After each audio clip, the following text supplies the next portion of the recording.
Hasan Piker, the darling jewel of the left, praises Mao Zedong, a genocidal maniac. So we will talk about why Hasan Piker is completely wrong for worshiping, praising, and defending Mao Zedong. We'll also react to transmania that happened from a body cam footage that went viral this past weekend. Also, we're talking about Korea. Famous left-winger is canceled for misappropriating campaign funds. And lastly, we have lots to talk about in the culture, whether it's the World Cup, the Odyssey, Asmongold, and more. Stay tuned for this episode of The Kangmin Lee Show.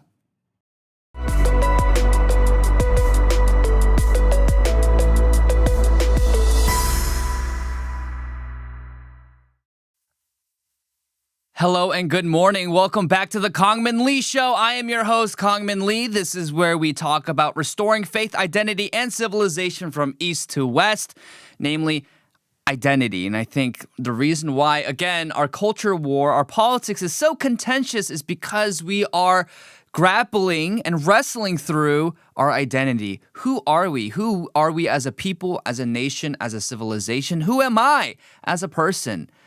And the globalists, the powers at bay, they want you to be deracinated and rootless cosmopolitans, untethered from your traditions and your natural bonds and the things that give you meaning, purpose, and identity. So we talk a lot about that on this show. Of course, we talk about drama as well.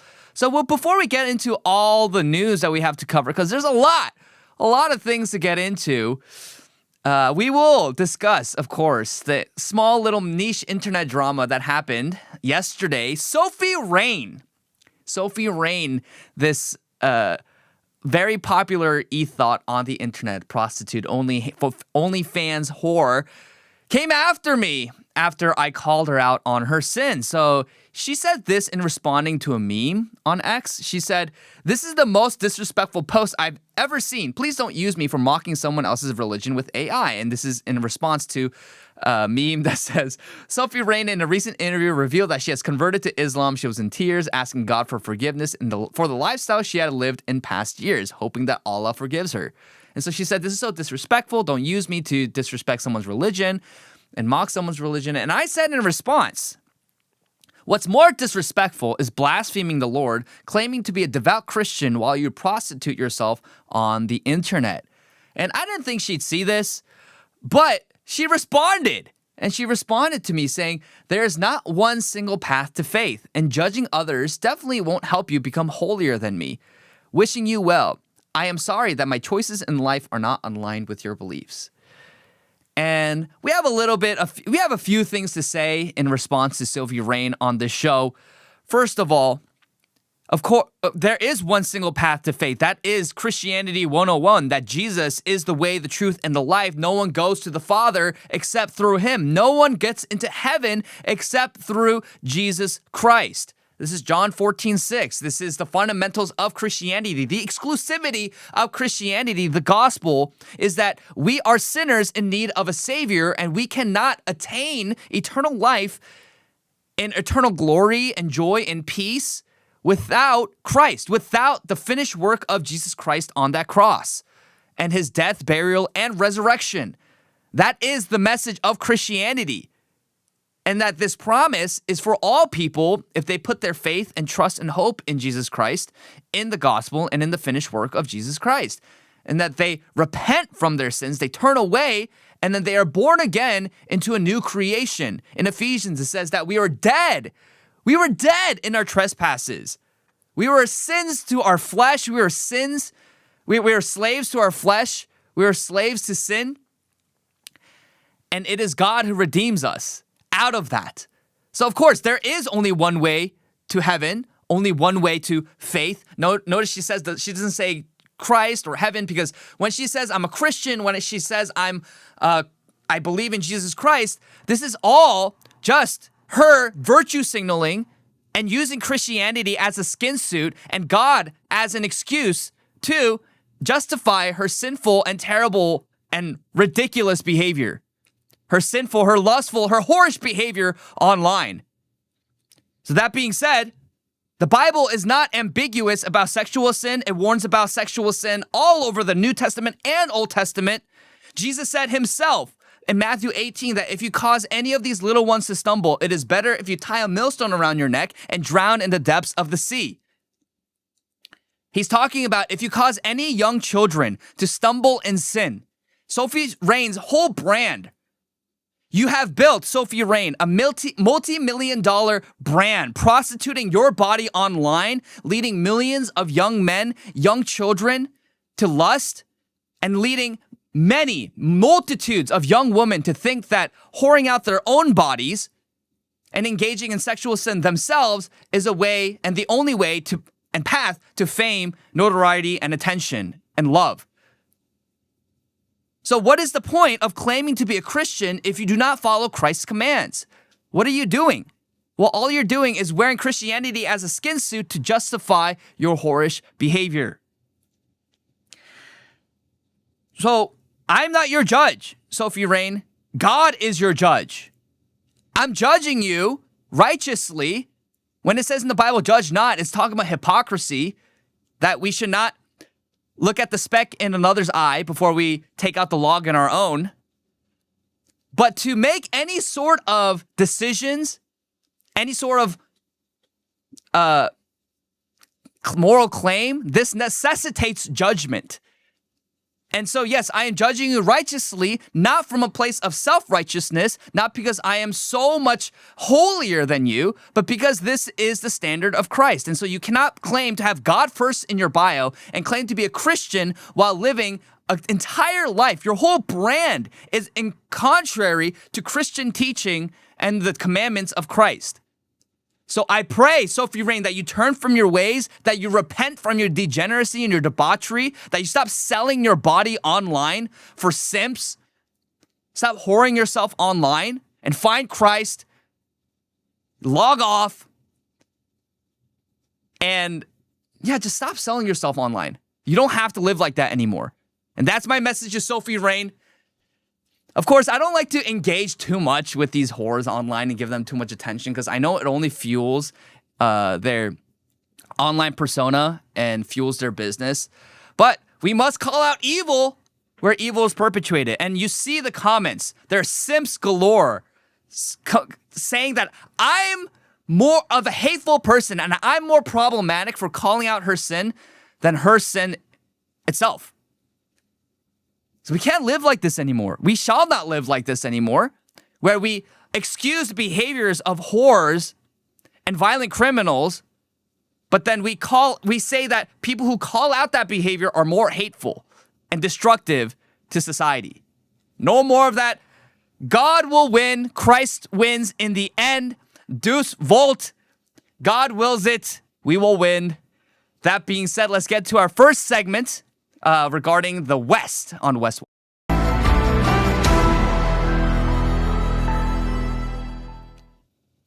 Okay, so Hasan Piker recently went viral for praising Mao Zedong.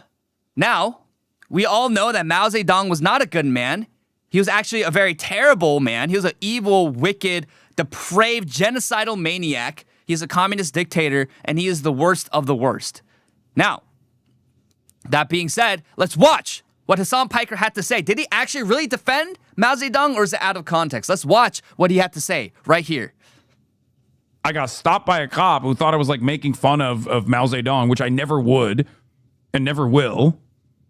Mao Zedong is a one of the great leaders of this world. Okay, a man who changed the entire universe, the entire planet.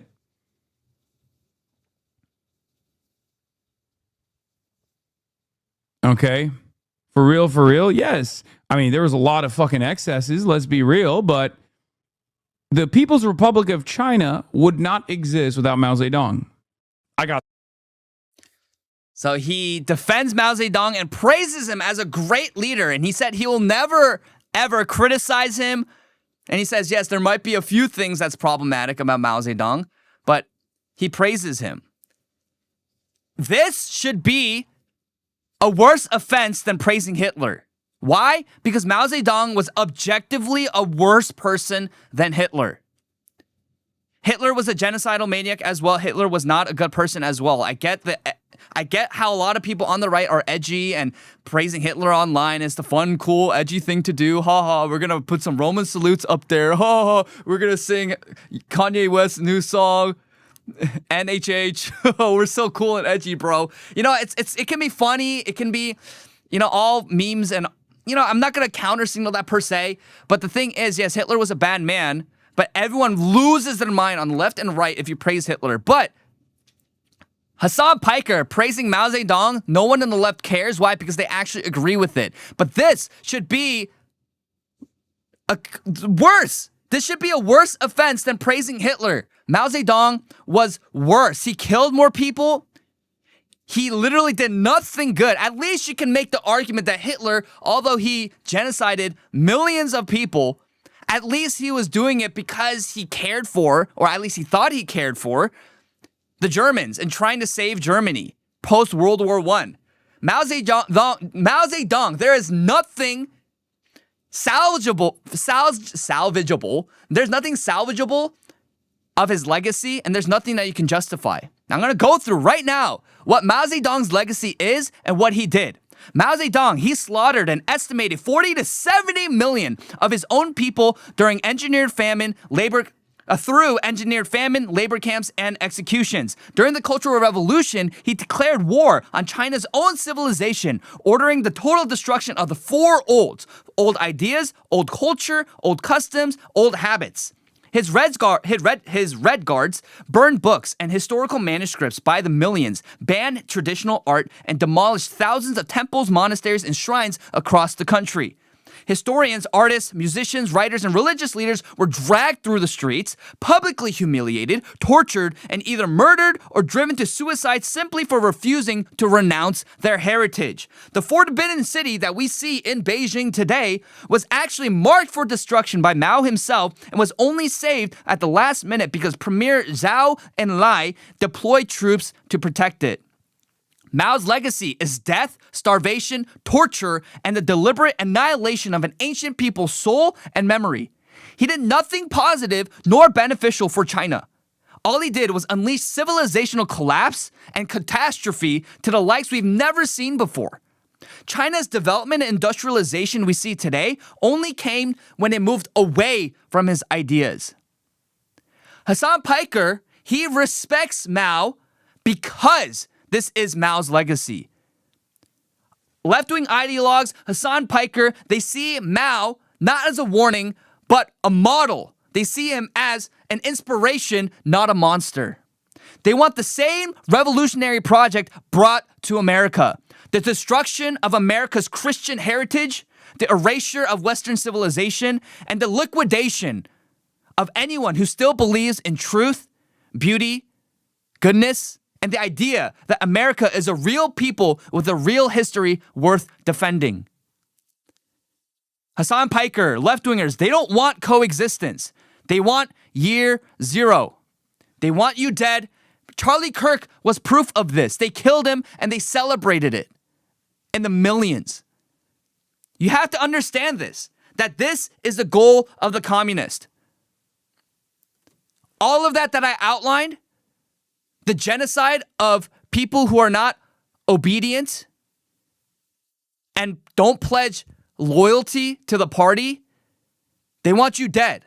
Namely, anyone who is to the right of AOC, they want you dead. These communists in America want you dead. The total erasure of history, of culture, of traditions, that's what the communists want. That's literally what they want to destroy your civilization. They want to destroy your family. So we just want universal health care and education for all, again, is just window dressing for Mao's revolution here in America. And when we call them communists, it is not an exaggeration. I really thought conservatives were exaggerating when they called the left communists. I did. I thought they were. But you saw Charlie Kirk. If Charlie Kirk didn't wake you up to this reality, I don't know what will. They killed him. They celebrated it. Until this day, they are celebrating it, calling for more violence and murder of conservatives daily. They apologize for American history. They call it racist and irredeemably hateful and bigoted, misogynistic, transphobic, homophobic. They hate everything about what made America great and Western civilization what it is. And it is Christianity. They hate it. This is the goal of the communist. Understand this, dear viewer, that our enemies, the number one enemy of Americans right now, it's not China. It's not Russia. It's not even Israel. The enemies are on, our enemies are on American soil. They are the left. And whether they're motivated by anti-Semitism, they're motivated by past racial grievances, they're motivated by Islam, whatever it is that they're motivated by, it doesn't matter because it's a broad coalition of people who hate you, hate your country, hate your God, and want to destroy it. And it is no exaggeration. Maybe they don't even publicize it or vocalize it, but this is how they feel because these are the posts that they're sharing in their Discords, in their Discord servers, in their private group chats. They're liking it, they're sharing it. How do you think that memes mocking the death of Charlie Kirk or Hasan Piker, how do you think they have millions and millions and millions of followers or millions and millions of likes and interactions? It's because this is not niche. This is not fringe anymore. This is the mainstream left. And those liberals who do not co-sign with the murderous and disorderly spirit of the modern left, they have already left the left. And they have been branded as right-wing. That's why you have people like Tim Pool branded as right-wing when he is not right-wing. You have people like Dave Rubin, who is a literal sodomite who purchased babies. Right-wing. So understand this. This is where we're at. And regards to Hasan Piker, we all know the Communist Control Act of 1954, is still in the books. The Communist Control Act is still in the books. It's still the law of the land. All Republicans have to do is have the balls to enforce it. Because for far too long, we have tolerated communists, and now they have infiltrated the highest levels of power and institutions in this country, and they are now trying to destroy everything about America and enable and excuse left-wing terrorist behavior. We literally had a bombing happening in New York City yesterday. So we are importing third world violence. We are importing degeneracy and disorder and chaos while we allow it to flourish in America, this violence and this disorderly conduct, this destructive behavior. It's all proliferating and growing every single week in America. Understand that our enemy isn't even Iran, okay? Literally, our enemy is here. Our first and foremost enemy, the most pressing existential threat to America is the left. It is people like Hasan Piker. So it's not just mere internet drama. I want people to move past that. It is Hasan Piker and the left, they are traitors and they are enemies to America and they are a threat to you and your family. And I don't say that, again, to just play into partisan politics, but this is partisan. There's one side of the country who wants to live in peace and wants what's best for their families and for America. And there's another entire faction in America who will do anything and everything to get their way, including murder. We just have to enforce the Communist Control Act of 1954. That's all we have to do. Because Hasan Piker praising Mao Zedong, it's not in spite of his failures, the Great Leap Forward, the famines, the struggle sessions, the tortures, the killings, 40 to 70 million people killed. No, it's because of that Hasan Piker likes Mao Zedong. It's because of those actions communists like Mao Zedong. Like I said, there's nothing redeemable about Mao Zedong's legacy. He tried to destroy everything about traditional Chinese heritage and culture. This is the goal of the communists, to get a classless, moneyless, stateless society. They have to destroy art, destroy music, destroy beauty, destroy the family, destroy your communities, destroy your history, your culture, your customs, even your language. They have to subvert it. That is the goal of the communists. Understand this.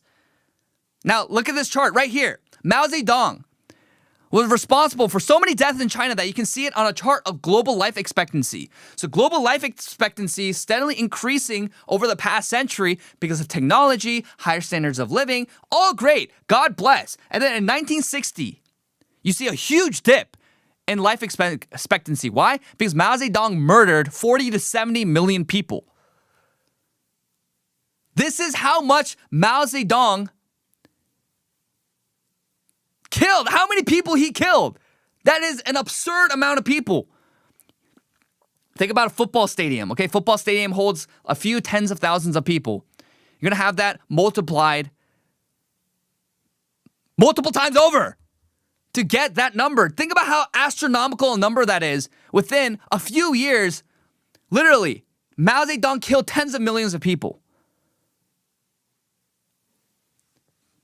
This is the goal of the communists. Wherever communism is, death follows, and death ensues. This is the threat that we face in America. I'm not even talking about economic communism. That's not even like remotely a problem, in my opinion. Because we're never going to be a fully socialist, communist country in America because it's not actually the government per se that controls everything. Actually, corporations control a lot more. But I'm talking about like more destructive than the economic policies of communism is the social and political reordering of society through communism that results in death, mass slaughter, torture, and complete erasure of your heritage. So here is Hasan Piker, and even someone who likes and praises Mao Zedong, Hasan Piker was invited to be I don't know if he's the keynote speaker, but the standout speaker for the College Democrats of America, their summer convention. This happened this past weekend. And this is his speech. No more to Trumpism, but no more to the Democrats who compromise, who conciliate, and who betray us.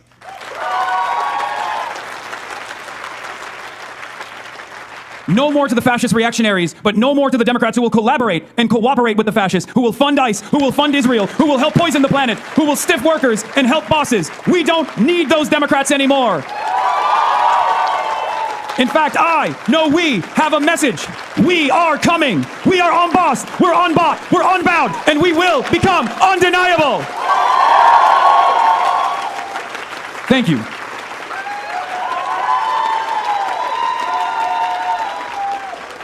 Just that freeze frame right there. I mean, just you see lesbians, you see liberals with colored hair, you see fat slobs. I mean, that is the modern left, right? These liberals, they're not very, they don't present themselves very well because their outward representation, it is an outward working of the inward ugliness and the dysfunction that they have inwardly and spiritually. But yeah, he's just a theater kid. He's a theater kid, but at the same time, he holds so much influence in American politics and in the culture. And look at him. He's wearing his Mao Zedong suit, and he's talking about fascism. The reason why he hates Trump and he hates the Democrats who are traitors, they're not traitors. The Democrats that he hates and the modern left hates now, they are moderate Democrats that don't want to abolish ICE, abolish the police, completely have a revolution and rehaul of American society to fit communist sensibilities. Those are the modern Democrats who the left thinks are traitors because they pose a threat to the revolution. But you see now, Mamdani, AOC, Rashida Tlaib, Ilhan Omar, this is the future of the Democrat Party. Why? Because they are foreign hostile political operatives, they are traitors, and they are communists who want to destroy America and subvert it. And the reason why he hates Trump so much, he says no to Trumpism and he calls anything that gets in the way fascism, is because Trump and his coalition, our coalition, is the only thing that stands in the way of these communists getting their way and killing everyone. Like I do not say that to exaggerate. He says it in his own words that he wants to see the streets soaking in our red capitalist blood. He calls routinely for the death of Republican senators and congressmen. He literally says he mocks the death of Charlie Kirk all the time. These people want you dead. So understand that, dear viewer. that Hasan Piker and the left, they love Mao Zedong, not because he did something great for China, but because he killed all the Chinese nationals and the proud Chinese patriots who loved their country and didn't want to have mass starvation, famines, mass torture, mass genocide. And that's what these people want. That's what they want. So Hasan Piker praising Mao Zedong should have and hold more moral weight than anyone praising Hitler. But right now, we've been so conditioned. Everyone's been so brainwashed into thinking that Hitler is the worst person ever in human history, when Mao Zedong was objectively way worse. And a communist should have that title of being a communist should hold more moral weight than being a Nazi, because communism was worse than Nazism. And I'm not ashamed of saying that, because communism literally killed so many more people, resulted in so much more death, and is so much more subversive. No one is an actual Nazi today. Maybe we have 5 in America who are actual proud members of the Nationalist Socialist German Workers' Party. But we have actual communists in the millions in American soil. They need to be dealt with and treated as a threat that they are. And if the Trump admin doesn't get this under control, I don't know what will happen in the next few years to come. Now, moving on. Speaking of communists, we had this trans breakdown. So there's this body cam footage of this trans individual that went really viral over the weekend. And it was hilarious. And people were calling it a skit, but it's not a skit. It was an actual incident, I believe, on a college campus of a trans identifying individual freaking out at a cop. So we'll watch the first few minutes of this clip. It is quite the clip. What's the problem? Why do you let those kids get away with this? They are not supposed to be here! If you don't lower your voice, I am going to put handcuffs on you and I'm going to take you to a Baker Act facility. You lower your voice. Fucking try it. Oh my God. Are you threatening me? You're threatening me. Are you threatening me? I'm just... Because I'm here right now to deal with a stolen vehicle. I ain't got time to hear you screaming and yelling. I don't have time to constantly be abused. We'll get OPD down here then, because I gotta work this stolen vehicle. What do you mean OPD? Oh, this Alpha is the best part. 73 University. Alpha 73? Can we get another unit to deal with Jay Lee here? He is having a breakdown. Say! Just say the right pronoun! What'd you say? 7351. Get down on the ground right now. No! You're about to get sprayed. No! Get down on the ground right now. Leave me alone! I can come in there. Leave me alone, please! Okay, are you gonna calm down? I'm getting my phone out. I have to Okay, film I'm this. telling you. Are you gonna calm down? I You don't charge your I will police calm officer. down. I will calm. Do you know what this is? I This will is calm OC down spray. when you get the pepper spray out of my face. Alpha 73. Leave me alone. I have Just please. pepper spray Please. at this individual Just right stop now. pointing the pepper spray at me. I will calm down if you do that. Stop threatening me. Yeah, lower your voice. Leave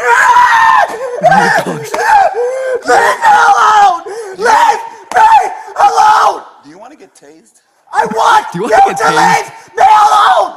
You have been particularly abusing me. If you come, You did it! if you come towards me You one more time, follow me. you are gonna. And sent to abuse the administrators. I gotta deal Don't with you this story. I remember? gotta deal with this story. Don't you remember? Wait, pause it right there.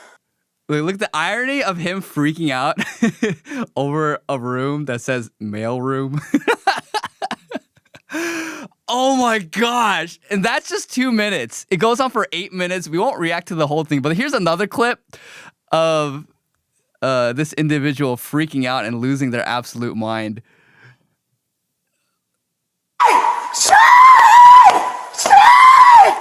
Stop misgendering me! Just say shame! Shame! Savage gendering me. Like, you'd think this is an Alex Stein skit or something, but this is reality. This is reality. So right here, the California Post had a compilation of the best moments of the entire 9-minute interaction of the body cam footage. Let's watch it right here. He needs Shame! Shame! Shame! Shame! Stop misgendering me! What's the problem? Why do you let Florida those student. kids get away with this? They are not supposed to be here! If you don't lower your voice, I am going to put handcuffs on you and I'm going to take you to a Baker Act facility. You lower your voice. Try it. Are you threatening me?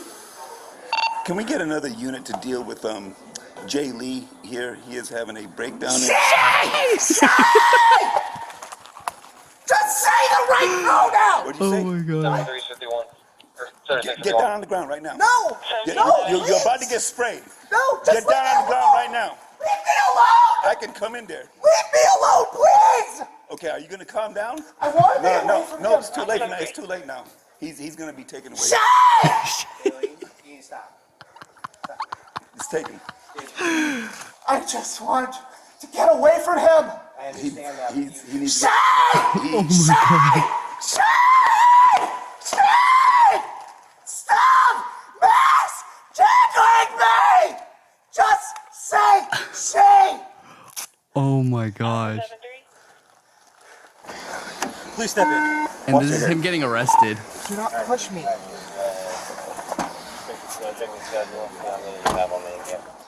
Oh my gosh. Unbelievable. You think that this is a skit, but it's not. And the left is constantly trying to erase the past history of this kind of behavior. But let me remind you, dear viewer, videos like this were coming out every week, at least. Maybe twice, 3 times a week in the peak woke era from 2015 to 2023. We had videos like this every week. And the left realized, hey, if they want to win, they can't keep acting like this. But this is truly the insane, psychotic behavior that was mainstream, abetted, encouraged, and protected by left-wing institutions for nearly a decade. This was their behavior. So they're trying to bury it, but this is the accurate depiction of not only what peak woke was like in the past decade, but also the mindset of the average leftist. If they could have their way and not have any, societal repercussions for acting like this, they would all act this way. Now, this person is a real person. Look, they have a criminal record. This is Jarrett Preston Vick. And this is from February 5th, 2025 in Orlando, Florida. Is currently age 27. Was arrested at 26. It's a male. I love how they don't just ignore his she. Police is like, nah, you're a dude. And then look, these are his charges: battery on law enforcement officer and resisting resisting officer with violence. Resisting officer without violence statute and disorderly conduct. And then, so yes, inside the blue TV, which is what we were watching from, it's not a spoof account. It's real body cam footage. It is a YouTube channel that shows real body cam footage. And so there's a lot of channels like this on YouTube, which are very highly entertaining. And I recommend everyone watch it so that you understand what cops have to go through on the regular. You might think it's just pure entertainment, but it is. Like, cops have to deal with this kind of psychotic behavior and violent behavior on the regular. They're risking their lives all the time. Like, that officer had no idea if this trans identifying individual had a weapon on him. He could have. They're famously known for having weapons on them and causing harm to young ones and those around them and even themselves. But I really respect law enforcement and have to deal with this nonsense. Now, there's this meme, and like the trans meme, it's like, it's the quintessential trans individual. Like, it is literally the person with the blue hair, the long hair, not very well put together. It's literally the meme. Literally the meme. And I don't say that to be mean-spirited, but literally is the meme. Where memes and good memes are a reflection of reality.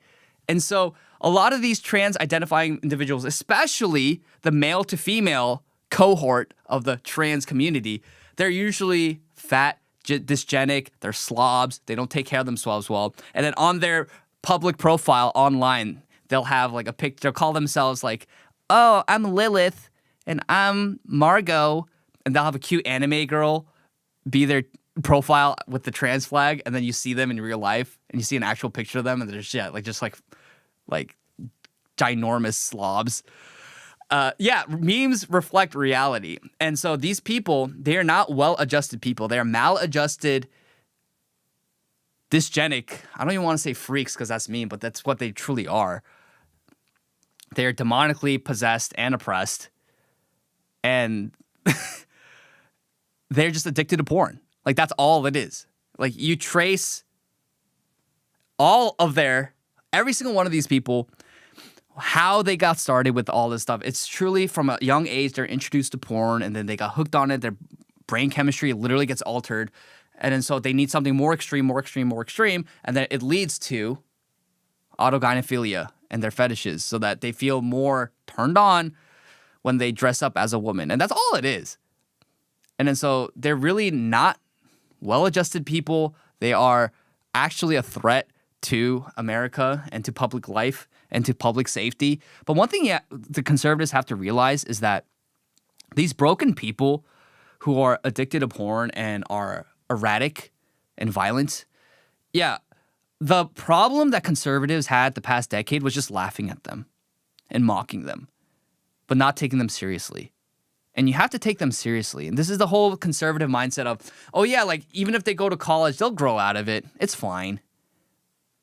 Well, they graduated college and now they occupy some of the highest levels in government, in our corporations, in our HR departments. They're becoming professors and college administrators. They are teachers, nurses, doctors.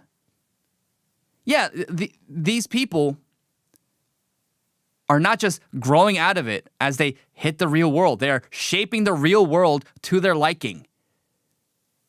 So the conservatives need to understand that the solution is not to just mock and laugh at these people, but to treat them like the actual threat that they are to public safety, to you and your family, and to the future of this country. So yes, it's funny. He freaks out. He melts down. Don't misgender me! But the reality is the direction of woke is not that anymore. It is people who have that temperament, but now expressing that temperament in other ways that result in, for example, the murder of Charlie Kirk. So they are becoming increasingly more dangerous to not only us, but themselves.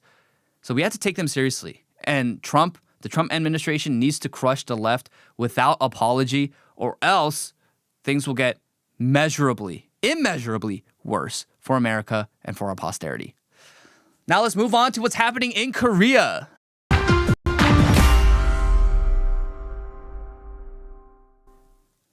So this is the biggest news in Korean politics right now. There is a 24-year-old leftist YouTuber. His name is Jeong Cheol.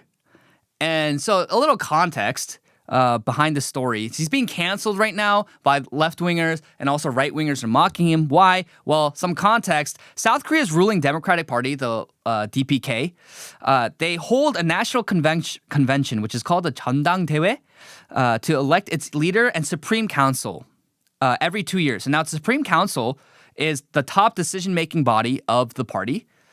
And so Jeong Cheol, he's a 24-year-old YouTuber and policy vice chair. He ran as the youngest Supreme Council candidate. And he is basically kind of like the Hasan Piker of the Korean left, not as extreme, not as insane, but with the same temperament, the same cowardice, and the same just liberal mindset. And then so to register to run for Supreme Council for the Democratic Party in Korea, candidates must pay a high nomination deposit. So they have to pay approximately 50 million Korean won, which is around 36,000 US dollars to run for Supreme Council.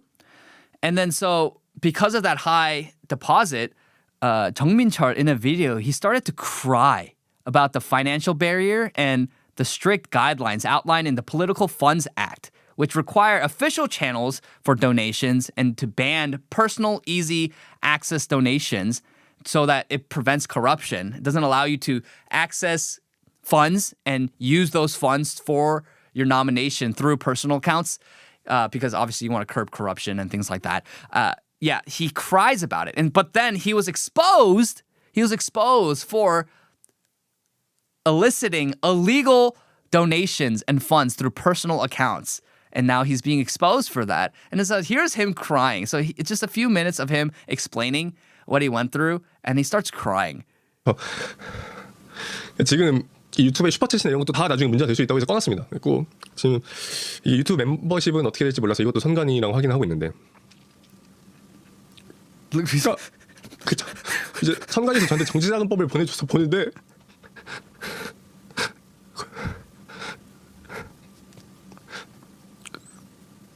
거기에 Bro, 친족의 돈을 받아도 된다고 써져 있는 거예요. bro, why are you crying, dude? Get a grip. What? Yo, get a grip, bro. Oh my goodness. Yo, little bro, get a grip. 그걸 보는데 너무 힘들더라고요. I'm sorry, I shouldn't be laughing, but this is. Oh 정치자금법 위반한 게 제 잘못이죠. 근데 그거에 대해서 이 민주 진영 안에 있는 유튜브에 대해서 저를 엄청나게 공격하는 거예요. 정치자금법 위반했다고.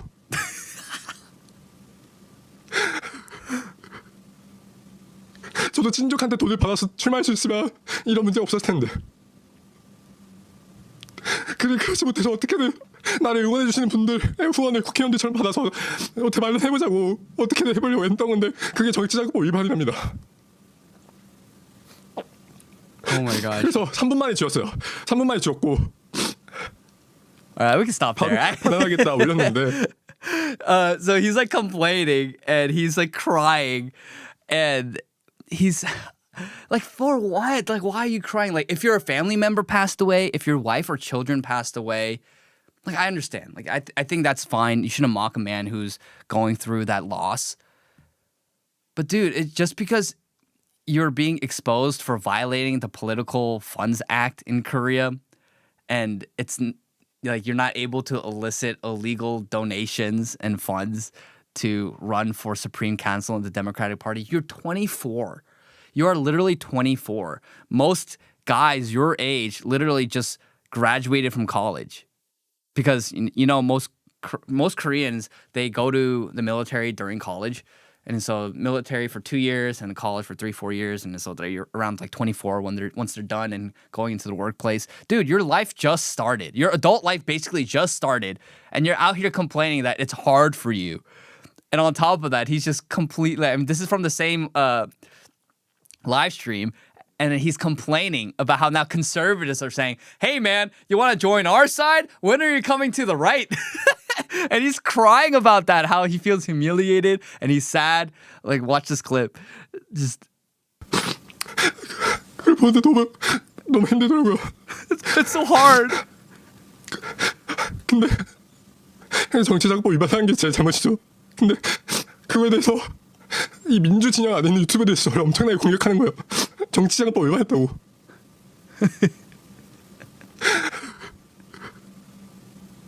그래서 오죽하면 극우 진영의 유튜버들이 그걸 캡처해서 올리면서 와, 정민철 이렇게 공격받네.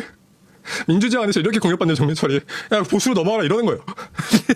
극우 진영 유튜버들이. 그걸 보는 제 마음이 어떻겠습니까? So yeah, at the end he's talking about because the Democratic Party members are going after him now and exposing him. Now a lot of people, he says, on the far right are saying, hey, when are you going to come over to our side? And he's like, oh, I'm so sad. Oh my gosh. This is, when we call people spiritually communist, like this is what it is. Communists, leftists, liberals, no matter where they are, if they don't have institutional backing, they're cowards. They are so weak-minded that they freak out and they cry. And I'm not even one of those guys who are like, men should never cry, because there are instances where men justifiably can cry and express their grief. There's nothing wrong with that. Actually, it's healthy to express your grief, but it's in the proper situation, circumstances, and through the proper avenues. Don't cry in front of a camera and have a complete meltdown because why? Because you violated the Political Funds Act, and that as a 24-year-old, you're running for Supreme Council in the Democratic Party. and it's a little tough for you. Yeah, welcome to the world, sugar buns. Welcome to the real world, sugar buns. It's so pathetic. It is so pathetic. And then so in response to this, you have people on the left abandoning him. There's this account, Shin Seung-mok, I think, Shin Seung-mok. And yeah, they're just talking about like it violated. So following the first public disclosure of Jeong Min-cheol's violation of the Political Funds Act by the YouTube channel Minjul Daenam, we have received numerous reports and requests for filing complaints. And looking at the profile of Supreme Committee candidate announced by Jeong Min-cheol, he's a former National Assembly Secretary and the current Vice Chair of the Democratic Party's Policy Committee. The fact that someone with such a political career has violated even the most basic provisions related to the Political Funds Act and the words and action he took after becoming aware of the violation are all the more absurd and provoke outrage. I cannot help but feel despair and let out a sigh at the fact that such a person is the current Vice Chair of the Democratic Party's Policy Committee. And so I express my gratitude to the YouTube channels Haenar, Minjul Daenam, which are actively contributing to the Democratic camp. So, yeah, a lot of left-wingers, a lot of liberals are turning on Jeong Min-cheol, poor guy. And so because of that, he feels sad and betrayed. And I get it. Like, I've been through that as well. I've been betrayed by my close friends. I've been betrayed and backstabbed by those who I consider friends and allies in the movement and in the cause. But what I'm not going to do is turn on my camera, go live, and start, it's so hard. Like, get a grip.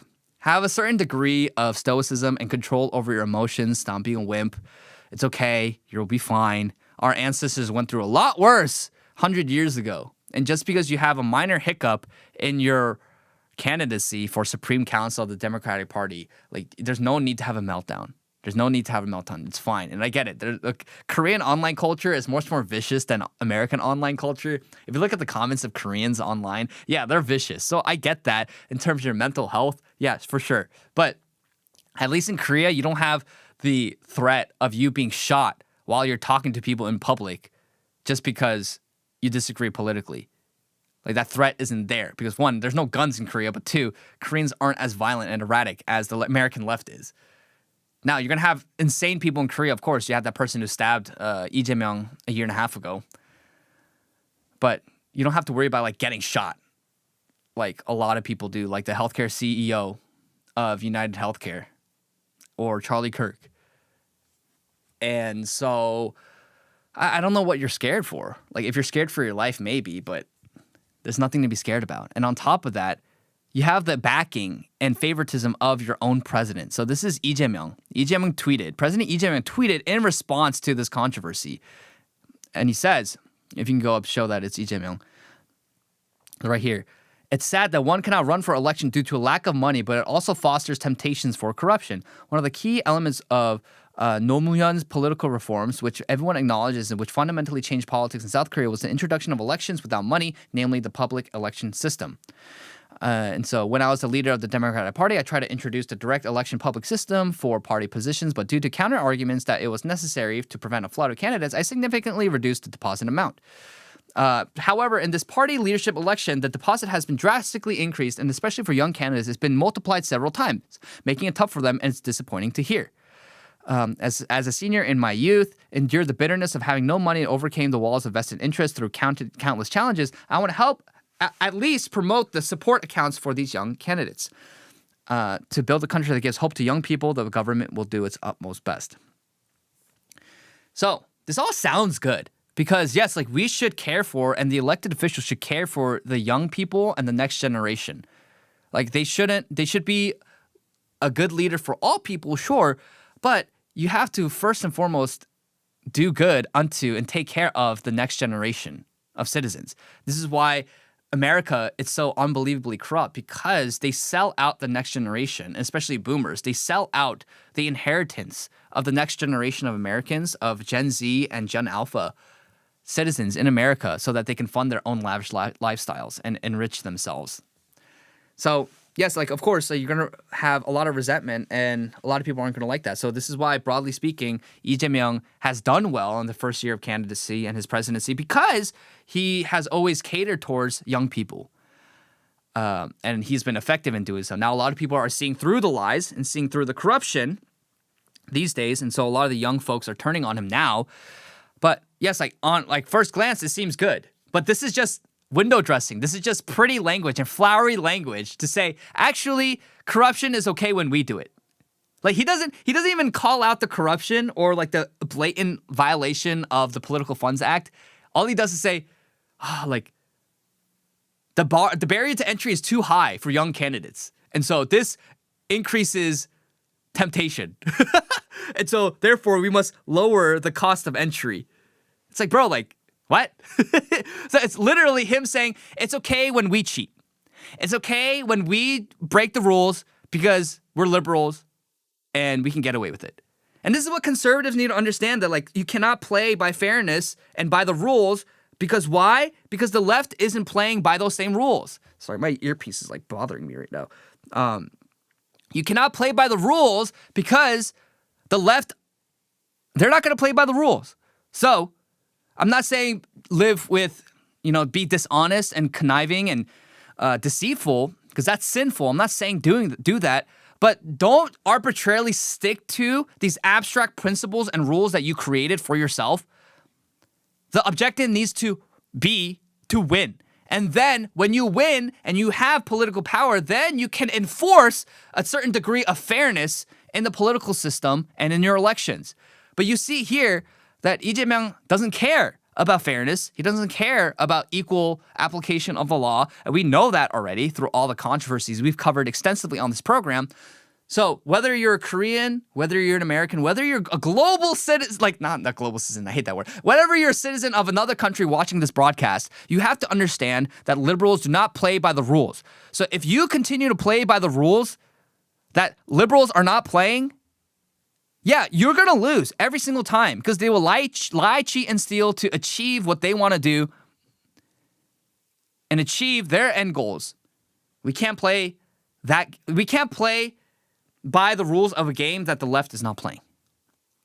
And so outrage only goes so far. Conservatives need to take these controversies and these outrage cycles and create coalitions, build organizations, build movements. Unfortunately, in Korea, the right wing is so fractured, much like it is in America, but it's very fractured because there's a lot of competing egos, a lot of greed, a lot of desire for fame and notoriety, and they just attack each other and tear each other down. While the left, broadly speaking, is unified. And while, yes, a lot of people are attacking Jeong Min-cheol, you have the literal president of Korea coming to his defense and showing favoritism. So,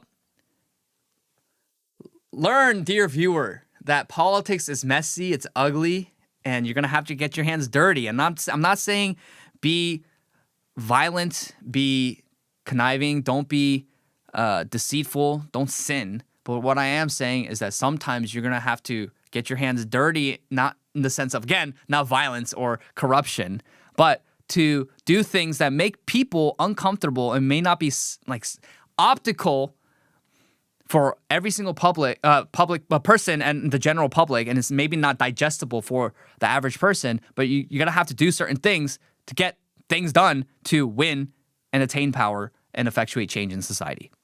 Now let's go on and move on to the media segment. We got lots to cover.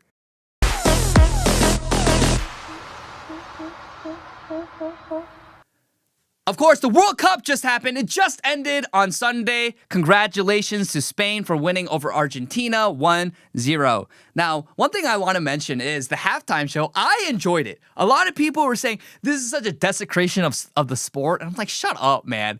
The sports in general are entertainment. And so if you can add entertainment value to the sport, I don't see the problem in it. For example, the halftime show for the Super Bowl, it is one of the most beloved cultural events in America. Like, I don't see why we can't have that for the FIFA World Cup. And they did that this year, and people loved it. Now, there's a lot of haters. People say, that was so lame. That was so stupid. Why are you desecrating our beloved sport? And I'm like, shut up, bro. Like, you kick around a ball for 90 minutes, and sometimes you don't even score a goal for 120 minutes. I mean, come on. That being said, I don't hate soccer. I'm not one of those soccer haters. I do enjoy soccer. I'm like D1 LARPer. Like I'm not like the biggest soccer fan, but when the World Cup or Olympics come around, or when it's like the Champions League final, I'm like, yeah, like I start rooting for a team. But I liked the halftime show. I did. Except for Madonna. Like, she's too old. What is she, like 70 now? She didn't belong there. She's a hag. Hey, retire. It's okay. Retire with grace. It's fine. But now she's just some, like, hag with her face uplifted with, like, Botox and filler. And still talented, though. I can't deny that. But it was just like, what are you doing? And she was with, like, Ronaldinho and some, like, soccer legends. I'm like, okay, that's kind of cool. But that wasn't the highlight. The highlight was Justin Bieber. And now we liked BTS. A lot of people hating on BTS. I thought BTS did a good job performing Dynamite. That was cool. As a Korean, I felt a little bit of Korean patriotism and a little proud. You know, I was proud of my boys where, yes, I don't think BTS is like the best looking or like the paragon of masculinity for Korea, but like they're talented, they're performers, they're showmen, they're good at it. And I was like, man, like they did a good job. And of course, Shakira, I mean, come on. Shakira is 49. Are you kidding me? She looks like she's like 30. Not even. She does not age. Just what a wonderful woman. We love Latinas here on the show. But the highlight was Justin Bieber. I loved Bieber because he could have sang any of his classics. A lot of people were complaining about it, but no, he sang his song on his new album, Everything Hallelujah. Now, we all know hallelujah means praise the Lord. And then so he was saying, praise the Lord, praise the Lord, praise the Lord on the biggest stage in the world with billions of people tuning in and watching. Saying, everything hallelujah. And yes, it's not an overt praise song. And I'm not one of those Christians who are like, oh, I see a little bit of Christian imagery. Oh, but objectively, you look at the song and it's a song about gratitude. It's about looking at ordinary, everyday moments and seeing them as mini miracles, whether it's, you know, getting a kiss from a loved one, or whether it's waking up to brushing your teeth. These are little mini miracles that we need to be thankful for. And in those moments, hallelujah, praise the Lord. And his thankfulness, his gratitude is expressed through his faith in the Lord. And so, yes, like his song is a reminder to listeners that gratitude can transform how we navigate both the heavy and light seasons of life. And he expresses his gratitude through saying, hallelujah, praise the Lord. That's the song he chose for billions of people to see. Praise God. Christ is King. The Lord was praised in that moment, whether you want to say like it was manufactured or just like consumeristic slop or not. The reality is Christ was praised in that moment. Hallelujah means praise God. And in that song, he's not blaspheming the Lord. He's not trying to use the Lord's name in vain. No. He's saying in our everyday moments, in the mundane, ordinary moments that we take for granted, no, be thankful. Express gratitude. See how precious those moments are. Hallelujah. Thank you, God. Praise the Lord. That's an epic win. That's an epic win. I don't know why Christians are counter signaling that. Like, yeah, you can like meme about it, but no reason to counter signal that. Now, of course, Spain won. Argentina played like booty cheeks. They had like one shot on goal. Messi, you could see his age catch out to him because the Spanish team is really young. So they're really fast. They're spry. They're springy. And then Messi, his age is catching up to him. He's like almost 40 now. And he's a little slow. He was shifty. He's really good with his ball handling. And but yeah, he's just in his playmaking. But he's old, man. He's not as fast as he used to be in his prime. And so Argentina... And then people are saying, oh, like it was rigged for Argentina. Like, give me a break. It's not rigged for Argentina if they got a red card and they literally lost. And a lot of the Argentina hate, we covered it before on the channel on why people hate Argentina so much is because they don't apologize for their past. They embrace their European heritage, and they're majority Christian. So that's why they hate Argentina. It's the same reason why they hate Europe and they hate America. They hate Western civilization. So that's why they hate Argentina. They say all of these, oh, it's because of this problem or this injustice or this social inequity. No, it's just because they hate white people and because they hate Christians. So we covered that. But I do want to cover Spain winning. So right here is the president of Spain. And he says, welcome home, champions. And so he's celebrating with the Spanish team right here. It's just like a little clip. Yeah. Right, so, it's a movie. Don't play the sound. Yeah. And so you see lots of Spanish people celebrating with the team. A lot of young Spanish patriots. It's great to see. And then they had a march in Madrid as soon as, so literally yesterday, they got back to Spain the day after the World Cup ended. And after that, they had an open bus victory parade through the streets of Madrid. Now, the main story from that is that the soccer player, Ferran Torres, who scored the deciding goal in the World Cup final against Argentina when it was 1-0, he wore a Make Spain Great Again hat as he celebrated through the streets of Madrid. Watch this. Look at this. Make Spain Great Again, a red hat. And he's parading through the streets of Madrid. All the Spanish people celebrating, cheering. And notice, you look at the screenshot. Do you see any? Because I don't. I don't see any migrants. I don't see any foreigners. They're all Spanish. They're all Spaniards. Why? In the same way, when you see anything happen to the royal family or anything of note happen to the royal family in Great Britain, and the people who flood outside of Buckingham Palace are just British people, like actual native Brits. In the same way, why you see when Morocco loses or wins, you have the streets of France turn into a hellhole. And the same reason why when PSG wins and Paris turns into a freaking riot scene and a war zone is because those who are native to their country will feel pride for their team winning on the world stage.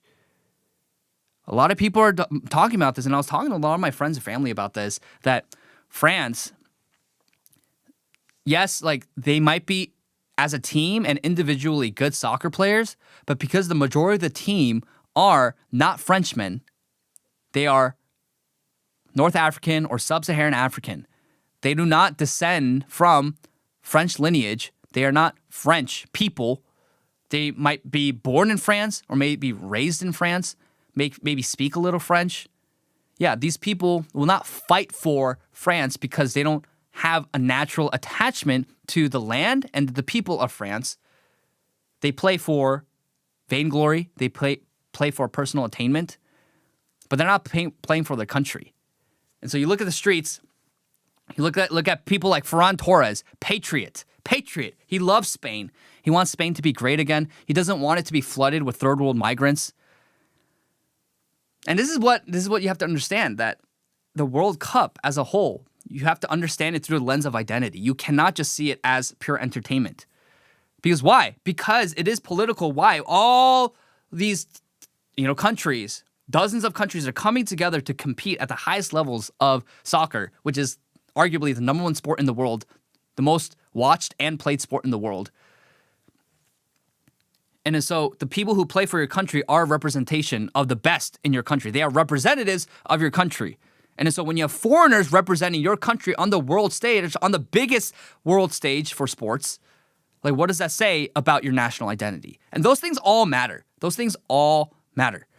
And so you see on the streets of Madrid, it's mostly Spaniards celebrating and proud of their team. I get it. And the people, and right now too, you see it too, where you see the globalist agenda of, yes, Lamine Yamal, he's a great soccer player. I'm not going to deny that. But he is not a Spaniard. And he is, while the entire soccer team nearly is Christian, he's like the lone Muslim. And they keep propping him up to be the face of Spanish soccer. Should we want that? I would say no. Like I'm not saying that he can't be a good soccer player and play professionally.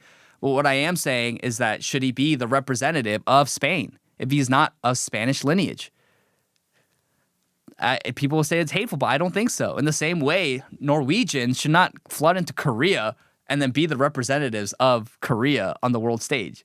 And at what point do we get away from it? And we have to understand fundamentally that nations are a people first and foremost. So shout out to Ferran Torres, patriot, making Spain great again. Yes, make a statement against your president who is all about flooding your country with third world migrants and Muslims and Africans, and just say no. Like, we want Spain to be great again. To reclaim the spirit of the conquistadors, where, yeah, maybe you're not colonizing countries anymore, but at least you're a proud people again. Like, you need to reclaim that spirit. There's nothing wrong with that. So congratulations to Spain for winning the World Cup. Yeah, every single team that I was rooting for lost. So I just felt like a sore loser this whole World Cup, but it was entertaining, really fun. I thought it was the greatest World Cup in modern memory. It was really fun. It was entertaining, and I loved the halftime show. That was a great addition. I hope they do that in the finals, in the subsequent World Cup finals, because I liked it. All right, so let's talk about the Odyssey. So the Odyssey released this past weekend, and it's actually doing pretty decent at the box office. So right here from Variety, the Odyssey defied box office expectations with a $264.1 million global opening, the biggest of Christopher Nolan's career so far. IMAX accounted for $51.8 million, or 23%, nearly 1 in 4 of ticket sales, standing as the company's biggest opening in like-for-like markets above Avengers Endgame. The IMAX gross is currently pacing ahead of Oppenheimer, which got off to a $35 million start in IMAX and ended its run with $180 million, roughly 20% of overall revenues.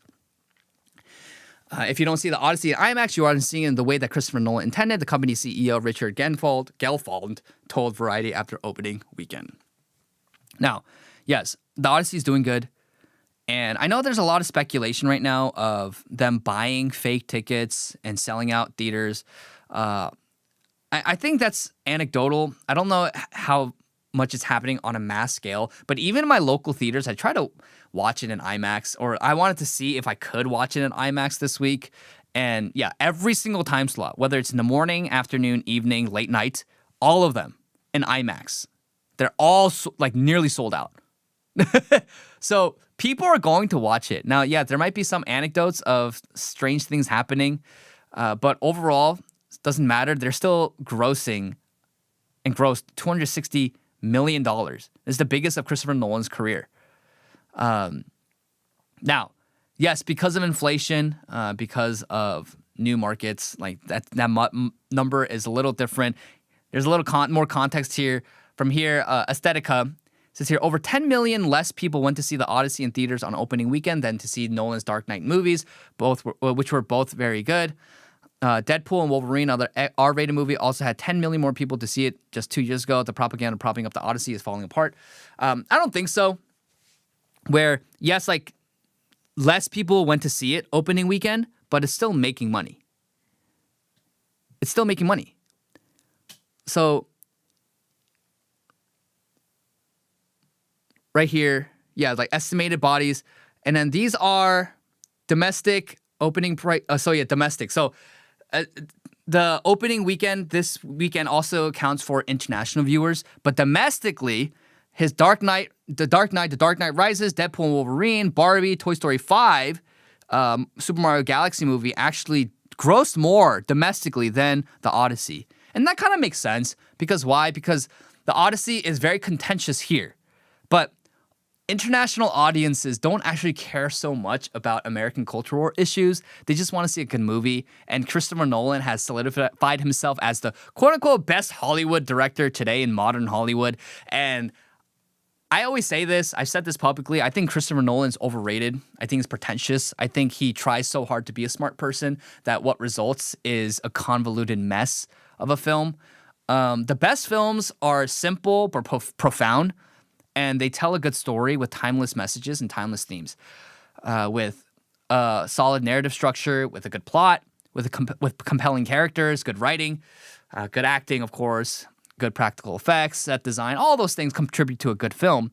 I think Christopher Nolan is pretentious, and I think he is propped up and astroturfed by people who think that he is what a lot of these activists think a good filmmaker is. When I'm not saying his films are all terrible, but half of his discography, his filmography, his films, I think they're overrated. They're absolutely overrated. But yeah, so all that being said, what is the takeaway? There's a lot of people who say they liked it, and a lot of people don't. But first of all, I do want to touch on again the representation part. So the entire cast isn't Greek. None of them are Greek. And there's a lot of people who are responding to this by saying, "Oh yeah, look at these superheroes. Look at Superman and Supergirl. They're not Kryptonian. None of these people are Kryptonian. Same logic, huh? And it's like, dude, like, why are you acting like Greek people don't exist and didn't exist? And we know this they don't hold the same standard to anything else that isn't of Western origin. Why? Because with Moana, they were freaking out that all the casting for Moana has to be people of Polynesian descent. And they said it's such a celebration of Polynesian culture and heritage. And that's also a fake story. Moana didn't happen. Would you be okay if sub-Saharan Africans and Scandinavians and Mongolians played Moana or Maui? Would you be okay with that, playing the village chief? No, they would have an outrage. But then, because it's a Western myth, because it's a Western epic, because it's Greek, they're okay with it. You have to understand that, like, stop buying into the framing. And the most annoying thing is conservatives this weekend saying, it's not woke. Stop pearl clutching.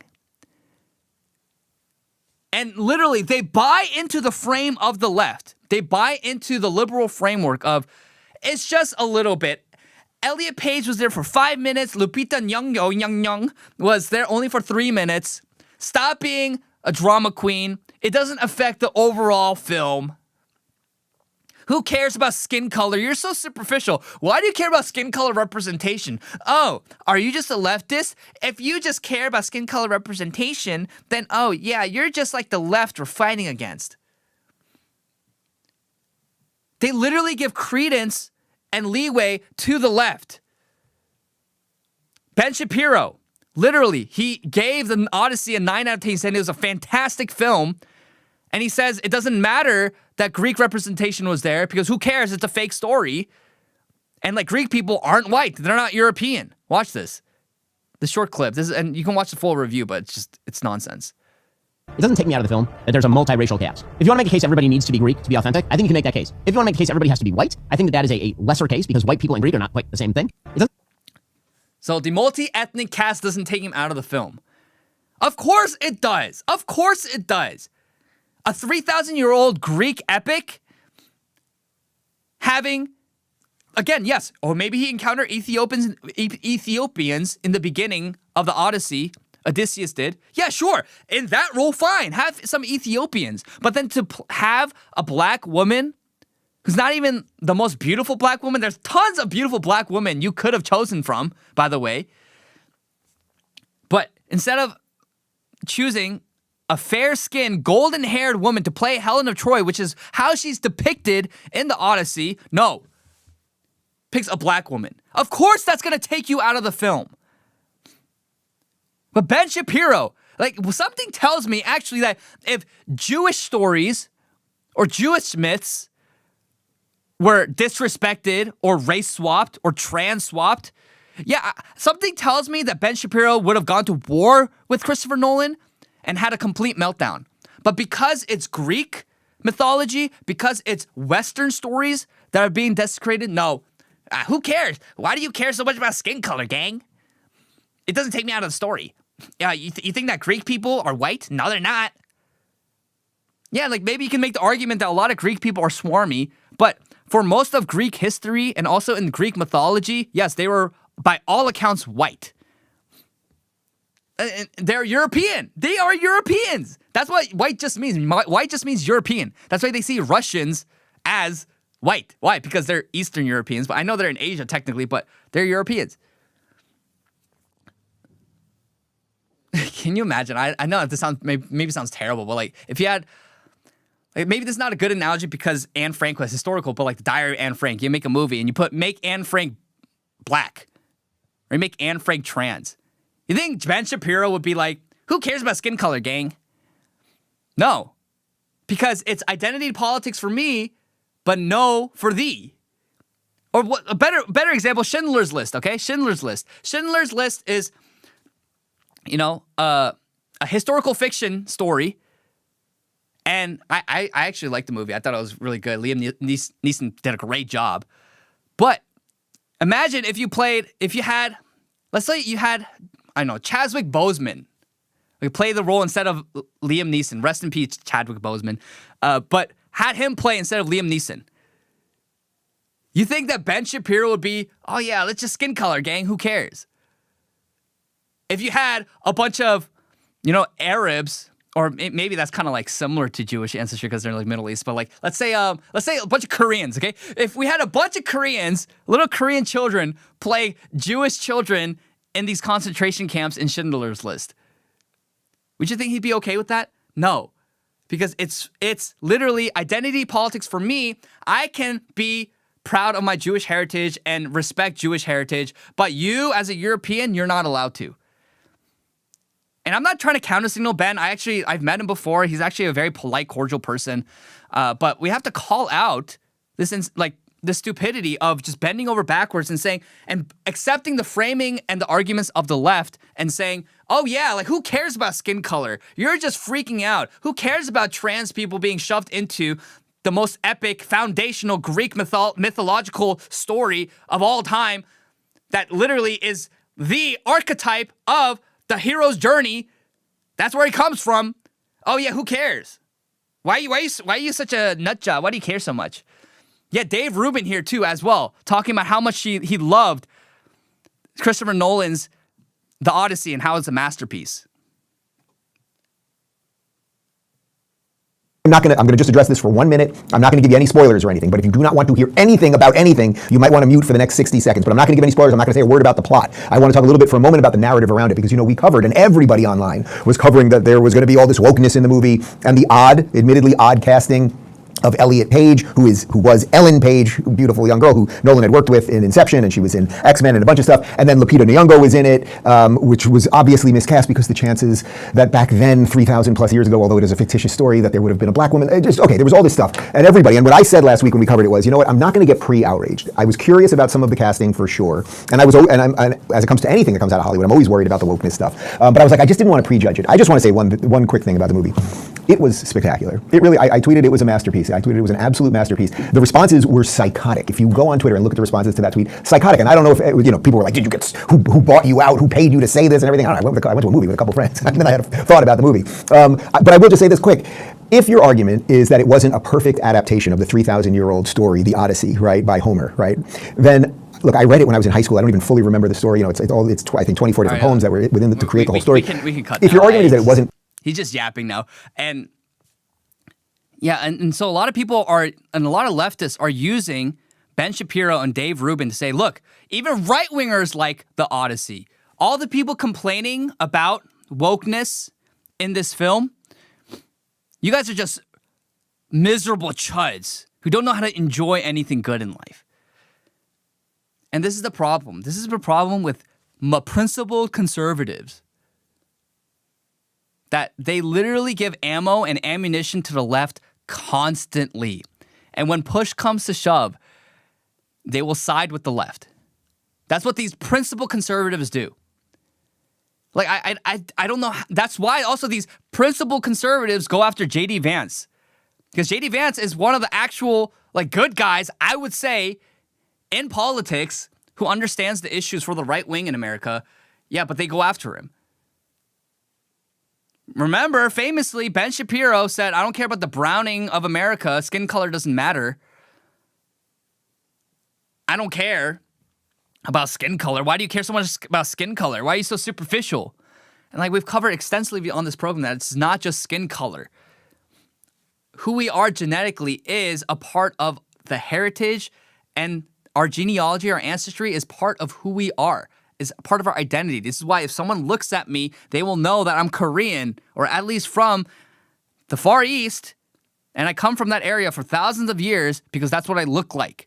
That's how people identify each other first and foremost. It's about what you look like. If your facial features were different, then people would not recognize you as the person that you are. This whole idea that your appearance is superficial is such nonsensical anthropology. It's literally, no one actually believes this. They're also psyoped and brainwashed and conditioned into repeating these nonsensical talking points. But of course, yes, the foundational myth of Greek civilization, of Greco-Roman civilization, of Western civilization, the Odyssey, the Iliad, Yes, like actually these things do matter. And once you start to race swap and trans swap and desecrate these myths, yes, of course what ensues is demoralization and deracination. And that's what the left wants. And conservatives keep buying into it, saying, I'm not playing identity politics. Look at me, I'm a principled conservative. I like the Odyssey. Stop being such a Debbie Downer, such a party pooper. It's not woke. Just the casting is a little bit woke. No, the very existence of the film is woke. And so I'm not one of those people who are like, you have to boycott this per se, because the reality is I understand this. We covered this extensively on this program, that people always say that vote with your dollar. Most people won't vote with their dollar because most people are not truly capable of self-governance, truly speaking, in the actual like most distilled sense of self-governance. They will just kind of do what they want to do with the money that they have. And so the solution isn't, oh yeah, the people are going to rise up and boycott this movie, because that was just never going to happen because it's a Christopher Nolan movie. But the solution has to be top down and the right to capture the institutions. That's what has to happen.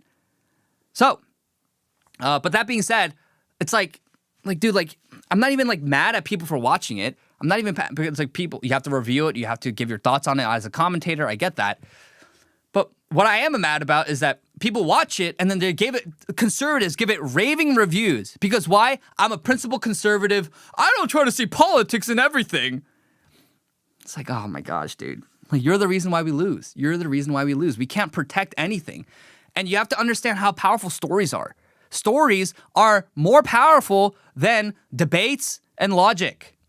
Most people are not motivated by rationale and logic. They're motivated by what? Stories. That's why Jesus literally, in all of his ministry, what did he do? He spoke in parables, because it's through stories that affected, like, messaging and propaganda. Truly, it's effective. It's through stories. And foundational myths, legends, stories, history is what binds a people and gives a people an identity. And once you start to tear that down and subvert it, yeah, that's when you get demoralization and deracination and people who don't know who they are. And that is this whole agenda. That is the whole point of the Odyssey. You have to understand this. But conservatives are still like, no, you're just freaking out. It's like, okay, dude, like, the whole facts don't care about your feelings nonsense is such BS, because no, feelings don't care about your facts. And what moves the heart of man is stories. Are stories. And then these stories, if they are subverted, yes, then the left will use them to get their way in society. Do you not understand? And conservatives are so terrible with this. This is why conservatives lose constantly in the culture. They always give credence to the left and always leeway to the left, and they acquiesce to the left and say, look, I'm such a principled conservative. I'm not like one of those radicals over there who actually have standards and principles that they want to, hold to. So annoying. And so you have Rotten Tomatoes here. And so, of course, we covered that the Odyssey didn't have a huge opening weekend domestically, but it did internationally. But right here, the big discovery on Rotten Tomatoes for the Odyssey, the real audience score is sitting at 56%, not the fake 97% they're showing with their verified audience BS. A Kotaku in Action user on the subreddit Kotaku in Action figured out how to see the actual numbers behind RT's manipulation. Exactly what we've been saying. Real people are dragging this butchered mess, but Rotten Tomatoes is bending over backwards to protect it. And so essentially, in summary, this Reddit user says that they pulled up the JavaScript, and then they showed that clearly the JavaScript showed that the score sits at 56%. And so this whole verified audience nonsense that Rotten Tomato does is so that they prevent review bombing. But what's the point of having an audience score and not let the audience give their reviews and scores? So it's all astroturf nonsense where all the film critics love it. Of course they love it because they're left-wing activists. But actually, the American public doesn't love it all that much. Now, you're going to have, of course, most Americans are normies, so they're going to enjoy it, and they're going to like it, and they're not going to see a problem with it. But yes, like those who value the Odyssey, and they value historicity, and they value art and good representation of art, yeah, they're not going to like this film because it is a complete desecration of anything that is considered art or filmmaking. So what is the point of having an audience score if you're going to not allow a huge section of that audience to vote and to give their opinions and their ratings. So, of course, this is all astroturfed. Like we said, I said this before too, that the Odyssey is Hollywood's last stand for wokeness. If it does well, then it gives them permission to continue wokeness, put the pedal to the metal, and floor it on wokeness. If it fails, then their wokeness project dies in Hollywood. Unfortunately, it looks like it's doing well, so they're gonna completely go balls to the wall and green light, full throttle on wokeness, in my opinion. And yeah, that's what they're gonna do. Like the success of the Odyssey is gonna give Hollywood the green light to go full throttle on wokeness. So wokeness isn't dead. The right needs to stop doing this, snake oil pitch saying woke is dead, chuds win. Like, of course, we can celebrate our victories. I'm not saying we always have to black pill, but you have to be reality pilled. That we enjoyed victories like Trump in office, lowest migration rate into America ever in like recent history. We have wins and wins and wins against trans, quote unquote, rights. We had the Dobbs decision overturned, which kind of proved to be a little bit politically hurtful, actually, for the cause of the right, which is, something that maybe I'll cover later in a different segment. But yeah, we enjoyed a brief taste of minor victories in politics and in the culture war. And then what did we do with those victories? Well, we proceeded to, after the death of Charlie Kirk, devour each other with Egyptian conspiracy theories, Egyptian planes, beekeepers, Mossad, purple shirts, maroon shirts, and just absolute pure retardation and infighting. And so, of course, the left's going to win. They're going to bulldoze over us very soon. So the right needs to wake up and realize that the left, they're going to come, and woke 2.0, dark woke as they're calling it, it's going to come in full force very soon because the Odyssey gave them permission. When all these woke movies are dying, the Odyssey's like, hey, look, we're going to be woke, but not actually woke. And then so many conservatives fell for it. That's why I appreciate Matt Walsh. Matt Walsh didn't fall for it. And he actually gave very good thoughts on it. And they're going to go full force. So it's not going to be like the trans person that we just showed you today where they're freaking out like, microaggressions, she's not misgendering me, right? But it's that same temperament and psychopathy, but it's going to be channeled into what? Unbridled violence, terrorism, psychopathy, and cultural subversion.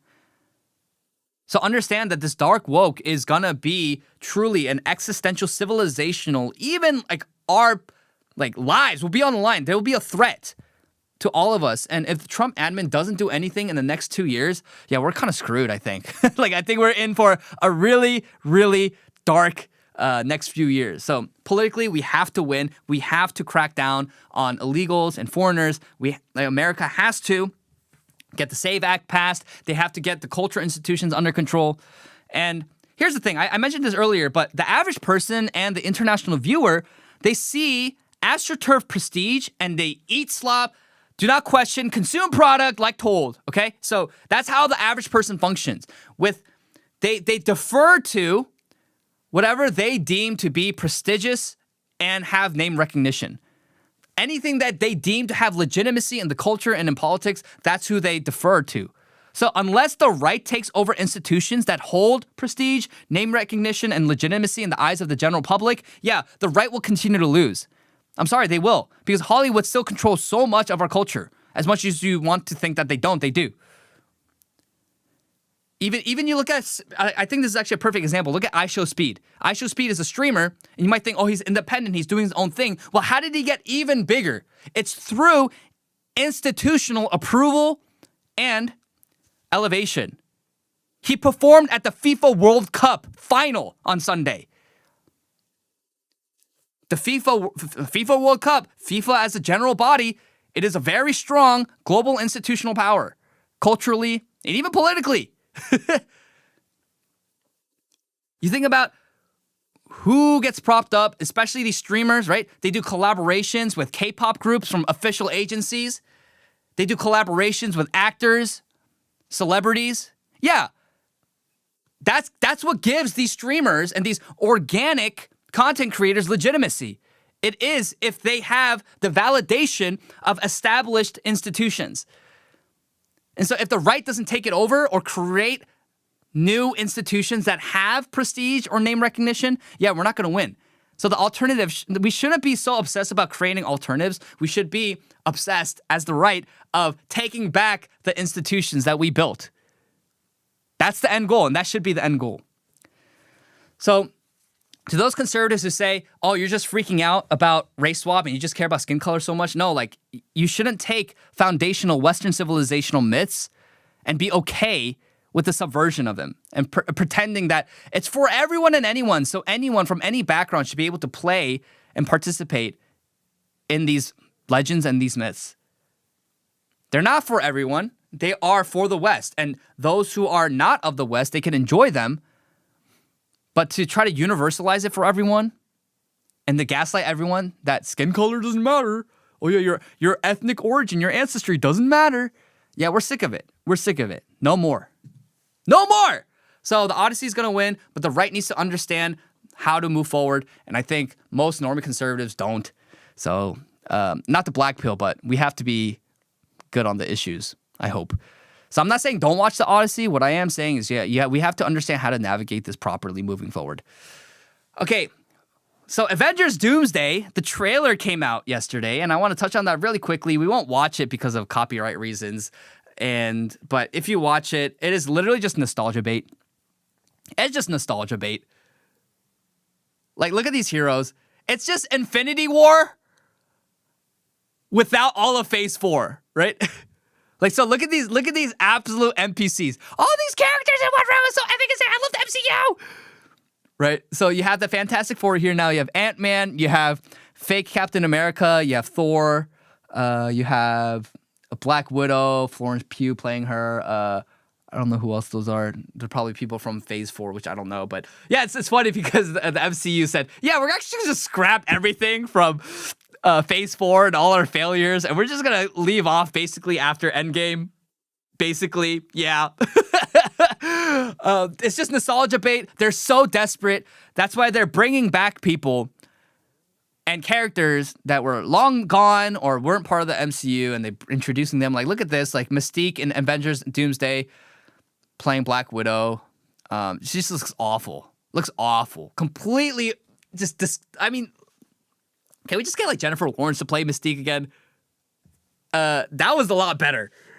But that being said, you just have this scene that everyone was freaking out about. It was Thor handing off the hammer to Steve Rogers, and it's like, oh, Steve Rogers is back.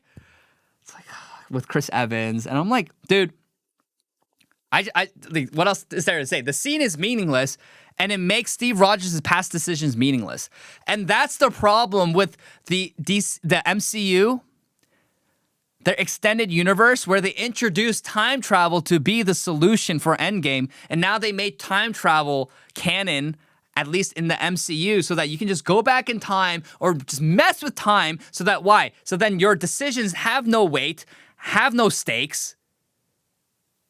And then if you want to conveniently revive someone who died or who made decisions that was, that had consequences and stakes, actually, no, we'll just go back into the past and bring him back. Because time, reality, alternate dimensions. Oh, I'm so smart.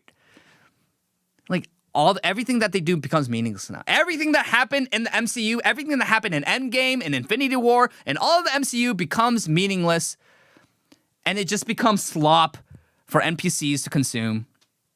And so what made the MCU great in the first place, they're losing it. And those who are running, like Kevin Feige and everyone at the MCU, like, they don't understand what made the MCU great in the first place. They think it's the comic book characters. They think it's the action. No, it was the stories, and it was the setup of the stories. For heroes to, again, embark on that quintessential hero's journey, they have an origin story. They're called to adventure. They go beat the bad guys. They go through hardship and trials. They overcome it. They find the love of their life. They have a romantic relationship, and then they come home, and they conquered the bad guys. They won. I mean, that formula, which isn't bad, it's timeless. Yeah, like, those good stories are why people love the MCU. Before the MCU, Marvel was not as popular, nearly as popular as DC superheroes. Of course, you had Spider-Man with the Sam Raimi Spider-Mans. Yes, we love Tobey Maguire, greatest Spider-Man ever. Although I don't know why. I have a bias for Andrew Garfield. I actually thought his Spider-Man was the best Spider-Man. Don't crucify me, don't kill me, don't cancel me for that. But yeah, like aside from what Spider-Man, who the average person in America actually didn't know Thor. Maybe they knew the Hulk. Maybe they knew Iron Man.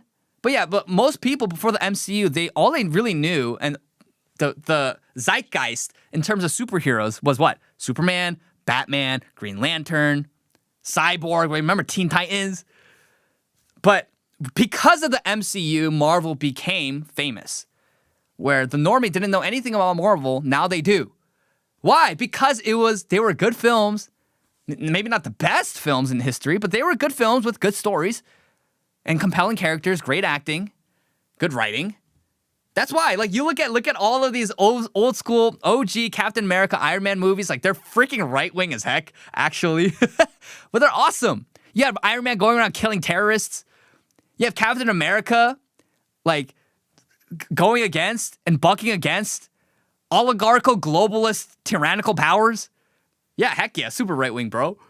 And now it's like, we're just gonna have all these characters who died and all their actions become meaningless. Yeah, like yeah, whatever. We just gotta make money now because we're desperate and everyone's losing interest in the MCU. And unfortunately, I think it's gonna do well. It's gonna do well because they're bringing back the name recognition and everyone's like, oh, like, yes, we will consume slop. But I will be watching. We will be giving our thoughts on that. But not Superman, what am I saying? Freaking Superman. Spider-Man is coming out next week, and we will watch, and we will also give you our thoughts on that. But until then, yeah, MCU is dying, and this is their last-ditch effort. I believe that this will do well. I do. And so it'll greenlight them to do kind of nonsense projects until the next Avengers movie. But they're desperate. That's why they're bringing back everyone. They're bringing back Robert Downey Jr. after they killed him off to play Doctor Doom. It's like, okay, what are we doing? What are we doing? But let me know what you think about Avengers Doomsday. Are you excited? Are you not? I'm not very excited. I just think it's slop. And I'm not excited for anything Marvel related anymore because it came to a point where it felt like homework. Okay, last thing we'll cover on the show is Asmongold and Kaise? I don't know. So Asmongold apparently has a new Asian void girlfriend. And this is her right here posting on X, $2 steak time before she goes live with Asmongold. 20 million. So this morning it was at 12 million, but it's just going crazy more viral as the days go on. 20 million views. This is the #1 story in the streaming world. People are freaking out about Asmongold has an Asian girlfriend. Look at her. And she's cute. She's cute. Now she's gotten work done. You can tell. But she is pretty. Like, she is pretty. She's like the quintessential Asian void that you want. But right here, what started all of this was what we call Shitegate.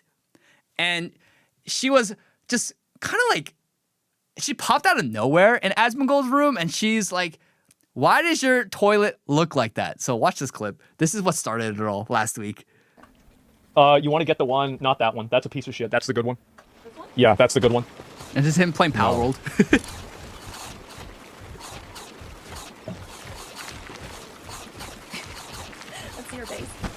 What's so funny about it? What's so funny? It's a great base. What do you mean? You're ugly. What do you mean? It's a good base. Topless. I do? Yeah. Wait. Do you mean in real life or in game? In game. Oh, okay. Well, obviously. Well, no, my base is great. I was just saying in real life, I'd agree with you. No, it's my base. It's optimized. It's optimized. Everything about this is perfect. I was gonna go pee earlier. Yeah. What about it? Here it comes. Is it? What happened to your toilet? It's unusable. What? I mean, it's unusable. There's like the biggest dookie stain. No, there's not. There is. I can't use it.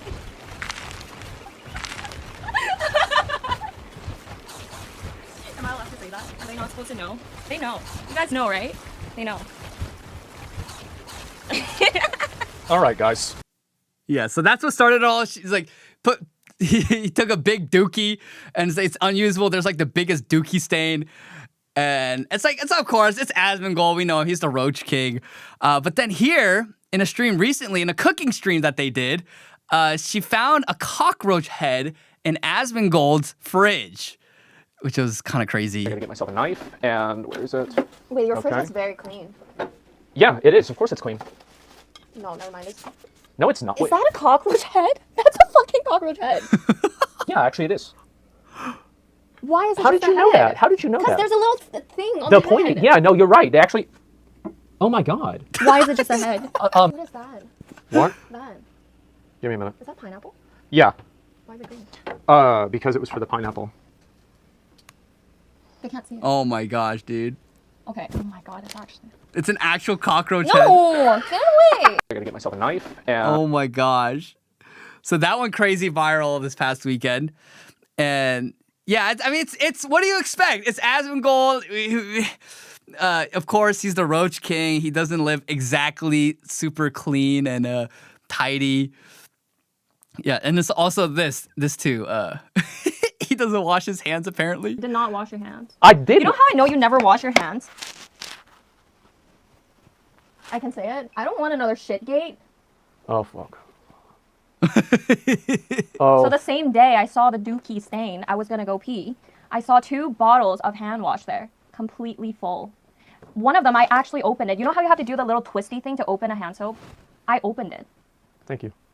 What is it for? Why is it just sitting there? You're not even using it. If somebody comes over, they want to wash their hands. It was brand new. I try to care for my guests. You did not wash your hands. I did. You know how I know you never wash your hands? So they're cute. I mean, they're cute. You can't. I'm not gonna counter signal or hate on them.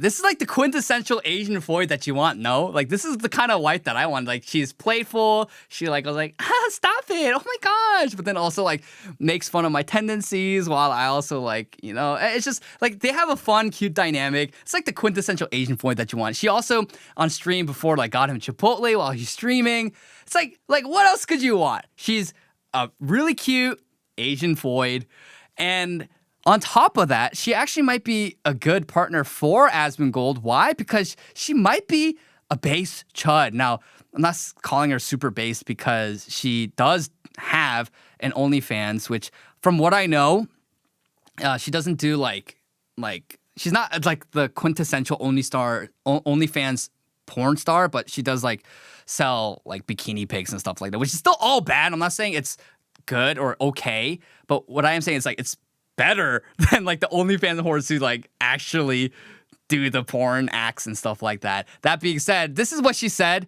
in response to haters. So on her $2 steak time, right here, there's a girl, Cloudy, which is I think a trans streamer or something, said, "Girl, you're dating a Nazi." And then she's like, "What's a Nazi?" And then there's this anonymous account, once upon a time. This is not a gotcha, dumbass. A Nazi is what Asmongold presents as. He wouldn't deny it either. He's a white supremacist, racist, bigot. He's everything wrong with the world. You're pretty, but you're not cute. And she says, "If for sure gotcha mad." And then this communist says, "Are you that afraid of a job?" And then Kaise said, "Yes." I mean, it's like, what more do you want? It's like she's not even LARPing as some trad wife online either. She's not LARPing as some right-wing conservative, but she's not apologizing or she's not really playing into the left's games, which is really refreshing to see, where she doesn't denounce Asmongold, she doesn't throw him under the bus, she doesn't apologize on behalf of him. She says, who cares? Like, get yourself a woman like that. Actually, like, that's a good thing. This is the kind of I don't give a F kind of woman that not only Asmongold needs, but every guy needs, because the role of the man, especially in today's day and age, we have to be contentious because we're fighting for our civilization, we're fighting for our culture. And so to have a woman who supports you and has your back no matter what is the biggest source of strength to the man. Like, it is so encouraging and emboldening to the man. Like, that's the kind of girl that every guy longs for. And so, hey, that's a good thing. Like, we need more people like that to rally and coalition build and to win. But that being said, again, I do think that all things considered, this is a bit, because Kaise, like, she's using, I don't know if she's using, but she might be using, and probably is using Asmongold to channel more people, more simps to her streams and to her OnlyFans. And then Asmongold is kind of agreeing to it because the bit generates more conversation, which obviously conversation and controversy and drama leads to more clicks and revenue and watch time. But yeah, we like to see it. And this is actually a win because not only does she defend Asmongold and not apologize to the insane leftist mob, but she also, right, can be the woman who helps him clean up his act. Get rid of the cockroach head in his fridge to clean up the toilet. Every man in his natural state, right? Like we need like a foid. We need a helpmate to become better versions of ourselves. Like, and I'm not saying that in terms of like men are helpless on their own. Like you as a man need to be sufficient and you need to be strong independently, of course. But a good woman helps a man become better, right? That's why God said in the beginning that it's not good for man to be alone. And then he created Eve for Adam to be his helpmate, to be his helper, to make him a better, right? First person, which he kind of failed in the garden. But yeah, that's what a good woman does. She elevates her man and makes him a better man. So happy for Kaise and Asmongold. I hope it kind of works out. She's cute. She is really cute. I don't know why people are saying she's like mid. Like she's really pretty. But that's with the work done. I do believe she looked different before she got work done. But even with the work done, I mean, like there's girls who get work done and they look terrible. Like look at Lisa from Blackpink. She got a recent new nose job and it looks really bad. But it's the plastic surgery she got was tasteful. It makes her look better. I'm not co-signing with that. I am against plastic surgery. But what I am saying, she's cute. She's pretty. It seems like she has a good, playful personality. And she tries to help Asmongold as much as she can. Yeah, it's a good relationship. And on top of that, Asmongold can do whatever it is that he's doing, continuing to fight for just sanity and civility in the West. But all that being said, we wish the best for them, but I hope that Asmongold does come to Christ because you kind of see the non-Christian elements that kind of manifest here, where he has a foid, he has a girlfriend who is not really Christian and not really a modest woman per se, but it's like, yes, she is objectively better than the insane leftist liberal woman who is already prostituting herself online anyways. But happy for you guys. Hope it works out and hope it's not just drama, but it probably is. It probably is just manufactured drama for clicks and for controversy. Okay, well, that does it for our news segments. We're going to go on to our Q&A at this portion. So we answer your questions on Instagram and on X every week. So if you have any questions you'd like answered, make sure to respond to the questionnaire that we always post on X and on Instagram every week. We also answer your super chats live on air. So make sure to give some super chats if you'd like me to answer your questions or read your comments and all of that. So let's see what you guys have to say. First question coming from Instagram from 1 Corinthians 9:20 Photography says, I'm from SoCal. Is it me or are there a lot of second generation Korean Americans who are liberal? Absolutely. I've said this before many times on this program and on my social media that first generation Asian immigrants are conservative in their values and in their way of life.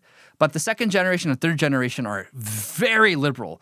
And that's due to many factors, but mainly language barrier. So Asian parents aren't able to pass down their values and their customs because of the language barrier, so they're not able to communicate with their children. 2 is the education system. Right, so Asians are all about educational attainment in this country, and they score the highest test scores. Their objective is to get into the best schools. But you think about the best schools, you think about public school, you think about Harvard, the Ivy Leagues, Yale, Princeton. They're all super left wing. And third, all of the Asian American representation who are astroturfed and propped up in America are extremely left wing. And so there's conflation between left-wing ideas and Asian identity. So people think in Asia, if they are to quote-unquote survive and navigate America, that they have to be left-wing or else they're a traitor to the Asian American community. And then fourth, it's just largely all of that encapsulated into dysfunctional assimilation. Because Asians are actually the best immigrants. And because why? They assimilate well. They're hardworking and they assimilate and they play by the rules. Which is why if we have very lax rules, Asians are smart enough to game the system, like we saw with Nick Shirley's new video. But they're actually the best immigrants because they assimilate so that they can, navigate their host country the best. That's why you meet Koreans. And of course, my name is Kangmin, so it's like I'm different. But even then, I went by an English name growing up. Most Koreans and Chinese, Japanese, they all have an English name, right? Jason Choi, Esther Kim, right? Hannah Cho, Sarah Han. Like, these are all people you probably know in your life. Meanwhile, you have the Indian who comes in and he's like, hello, my name is Sai Gududabada Gudurati Bada Bada Bada, right? It's like, okay, like how do you pronounce your name?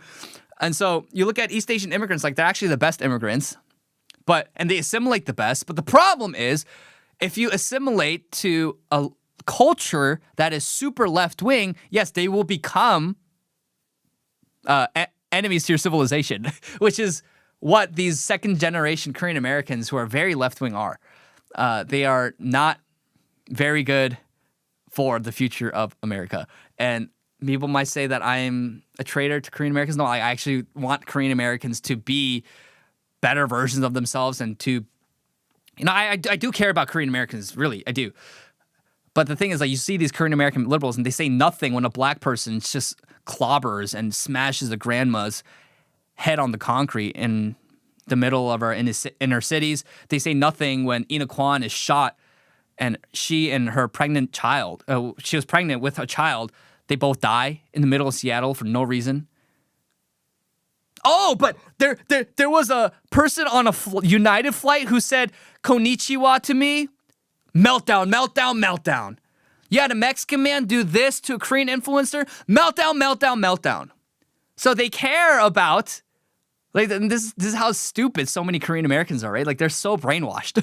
Like, they care about those issues and they're so outraged about those incidents, which there's objectively no harm done. Like, objectively no harm done, because those individuals could have decided, who cares? Your words don't have power over me. I have control over my thoughts and my emotions. Who cares?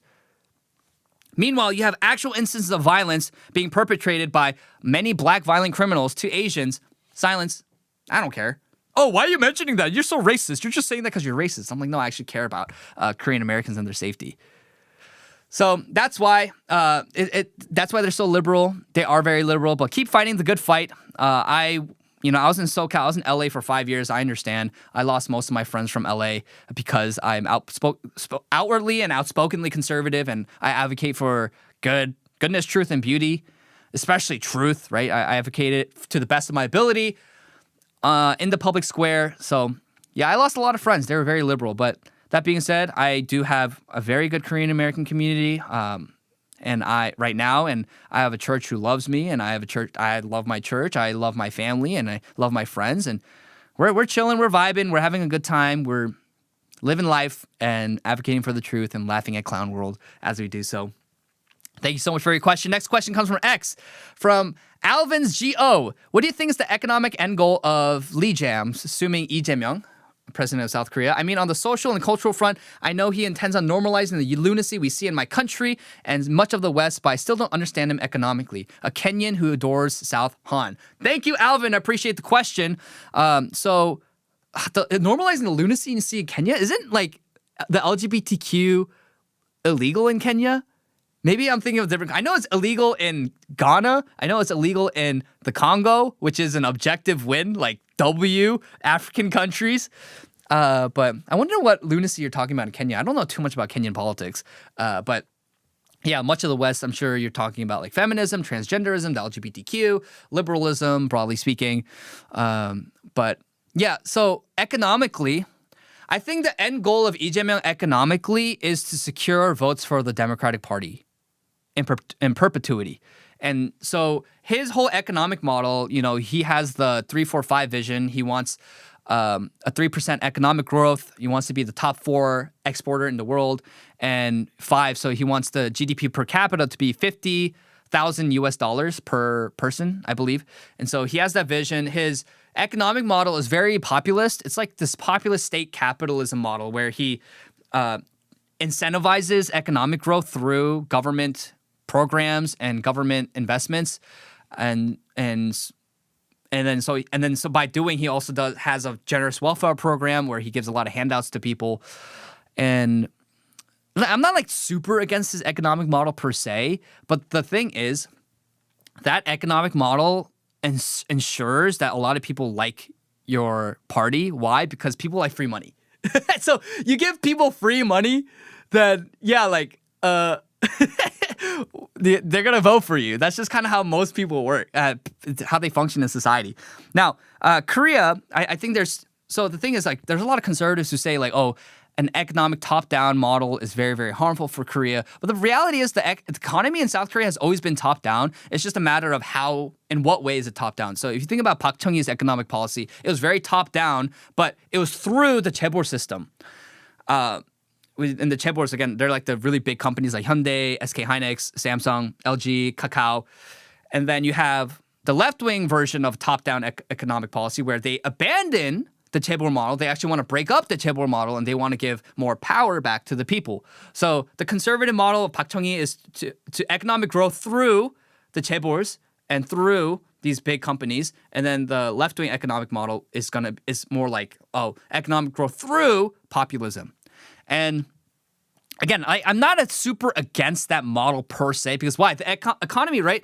It doesn't exist for innovation's sake.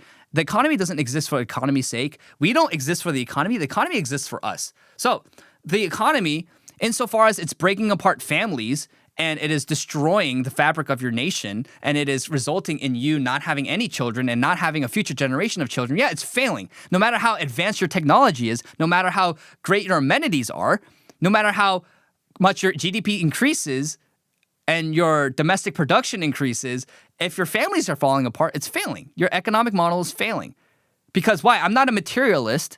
I'm a Christian. I'm a conservative. So if the economy has replaced the family and the natural bonds that tie us and give us identity, then something has to change.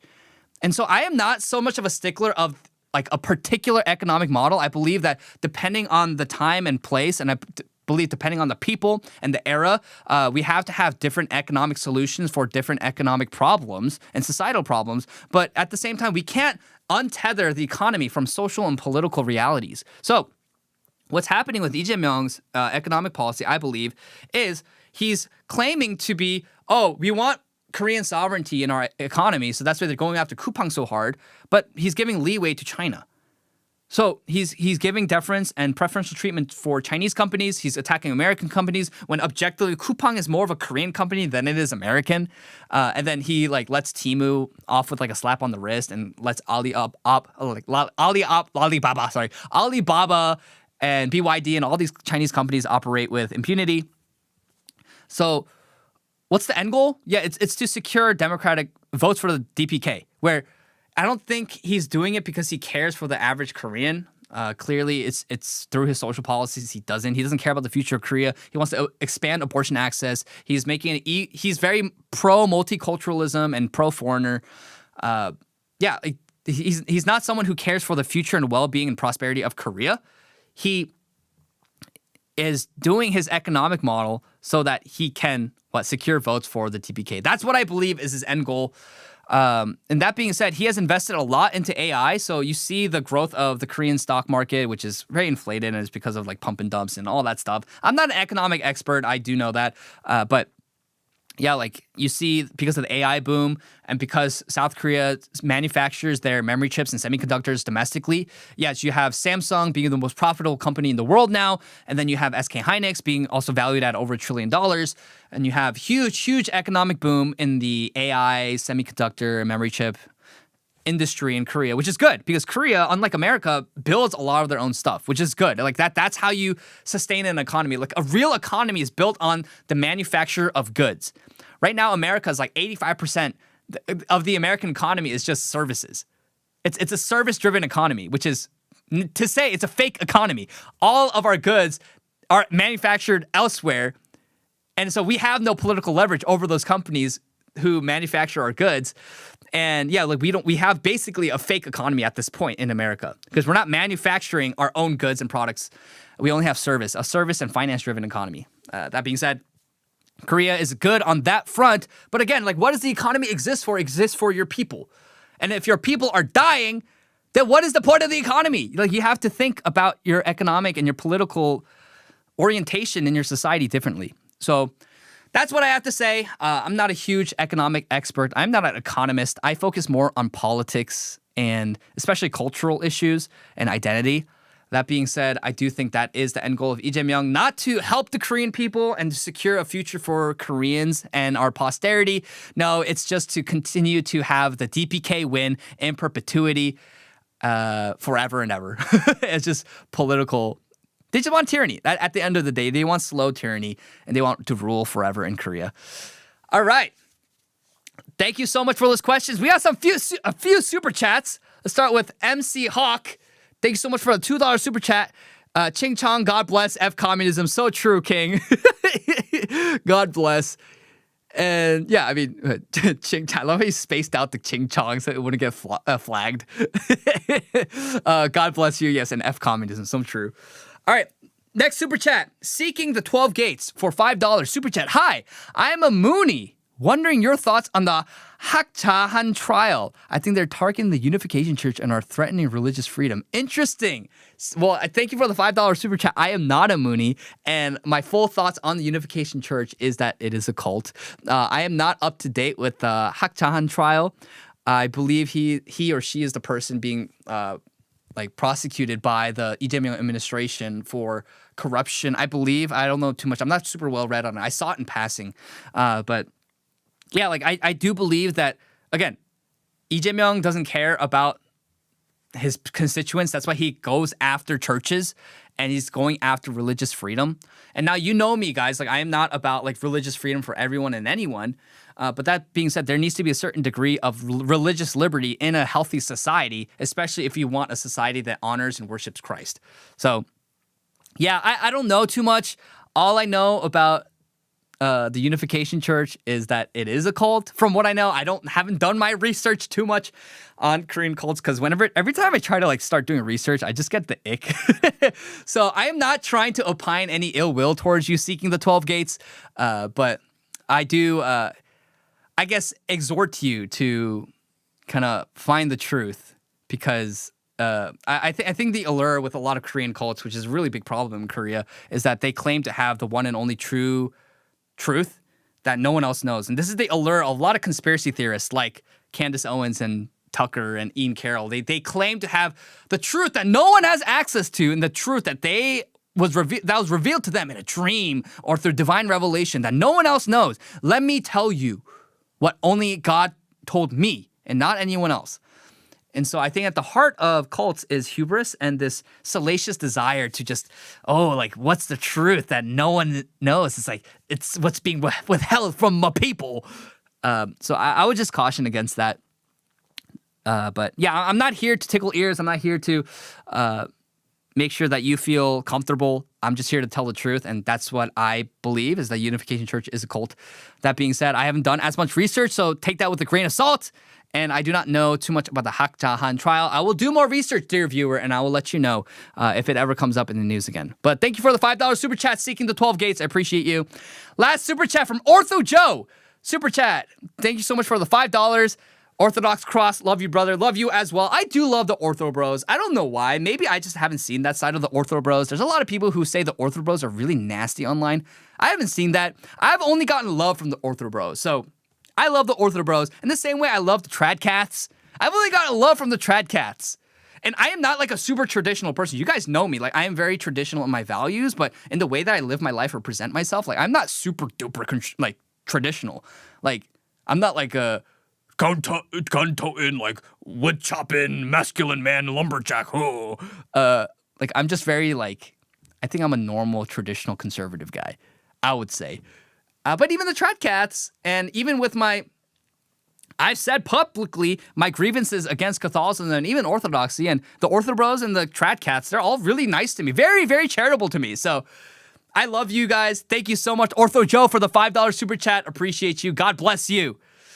All right, that does it for our episode today. We'll end with our verse of the day, Psalm 139, 13-14. For you formed my inward parts, you knitted me together in my mother's womb. I praise you, for I'm fearfully and wonderfully made. Wonderful are your works. My soul knows it well. And I think there's so much solace and peace in the Lord. I'm going to be completely honest. I've been stressed because of certain things in my personal life these days. But, whenever I get the chance to, seek the Lord and pray, it's so refreshing and it's so revitalizing. And just to know and understand and declare the truths of the Lord over me, that truly, He knitted me, He created me. Nothing is on accident. My life is not an accident. Actually, God has something He wants to accomplish through me in this life, and I am fearfully and wonderfully made, and wonderful are His works. Yeah, how majestic is all his name in all the earth, and all of creation cries out how amazing he is. It gives you so much peace, does it not?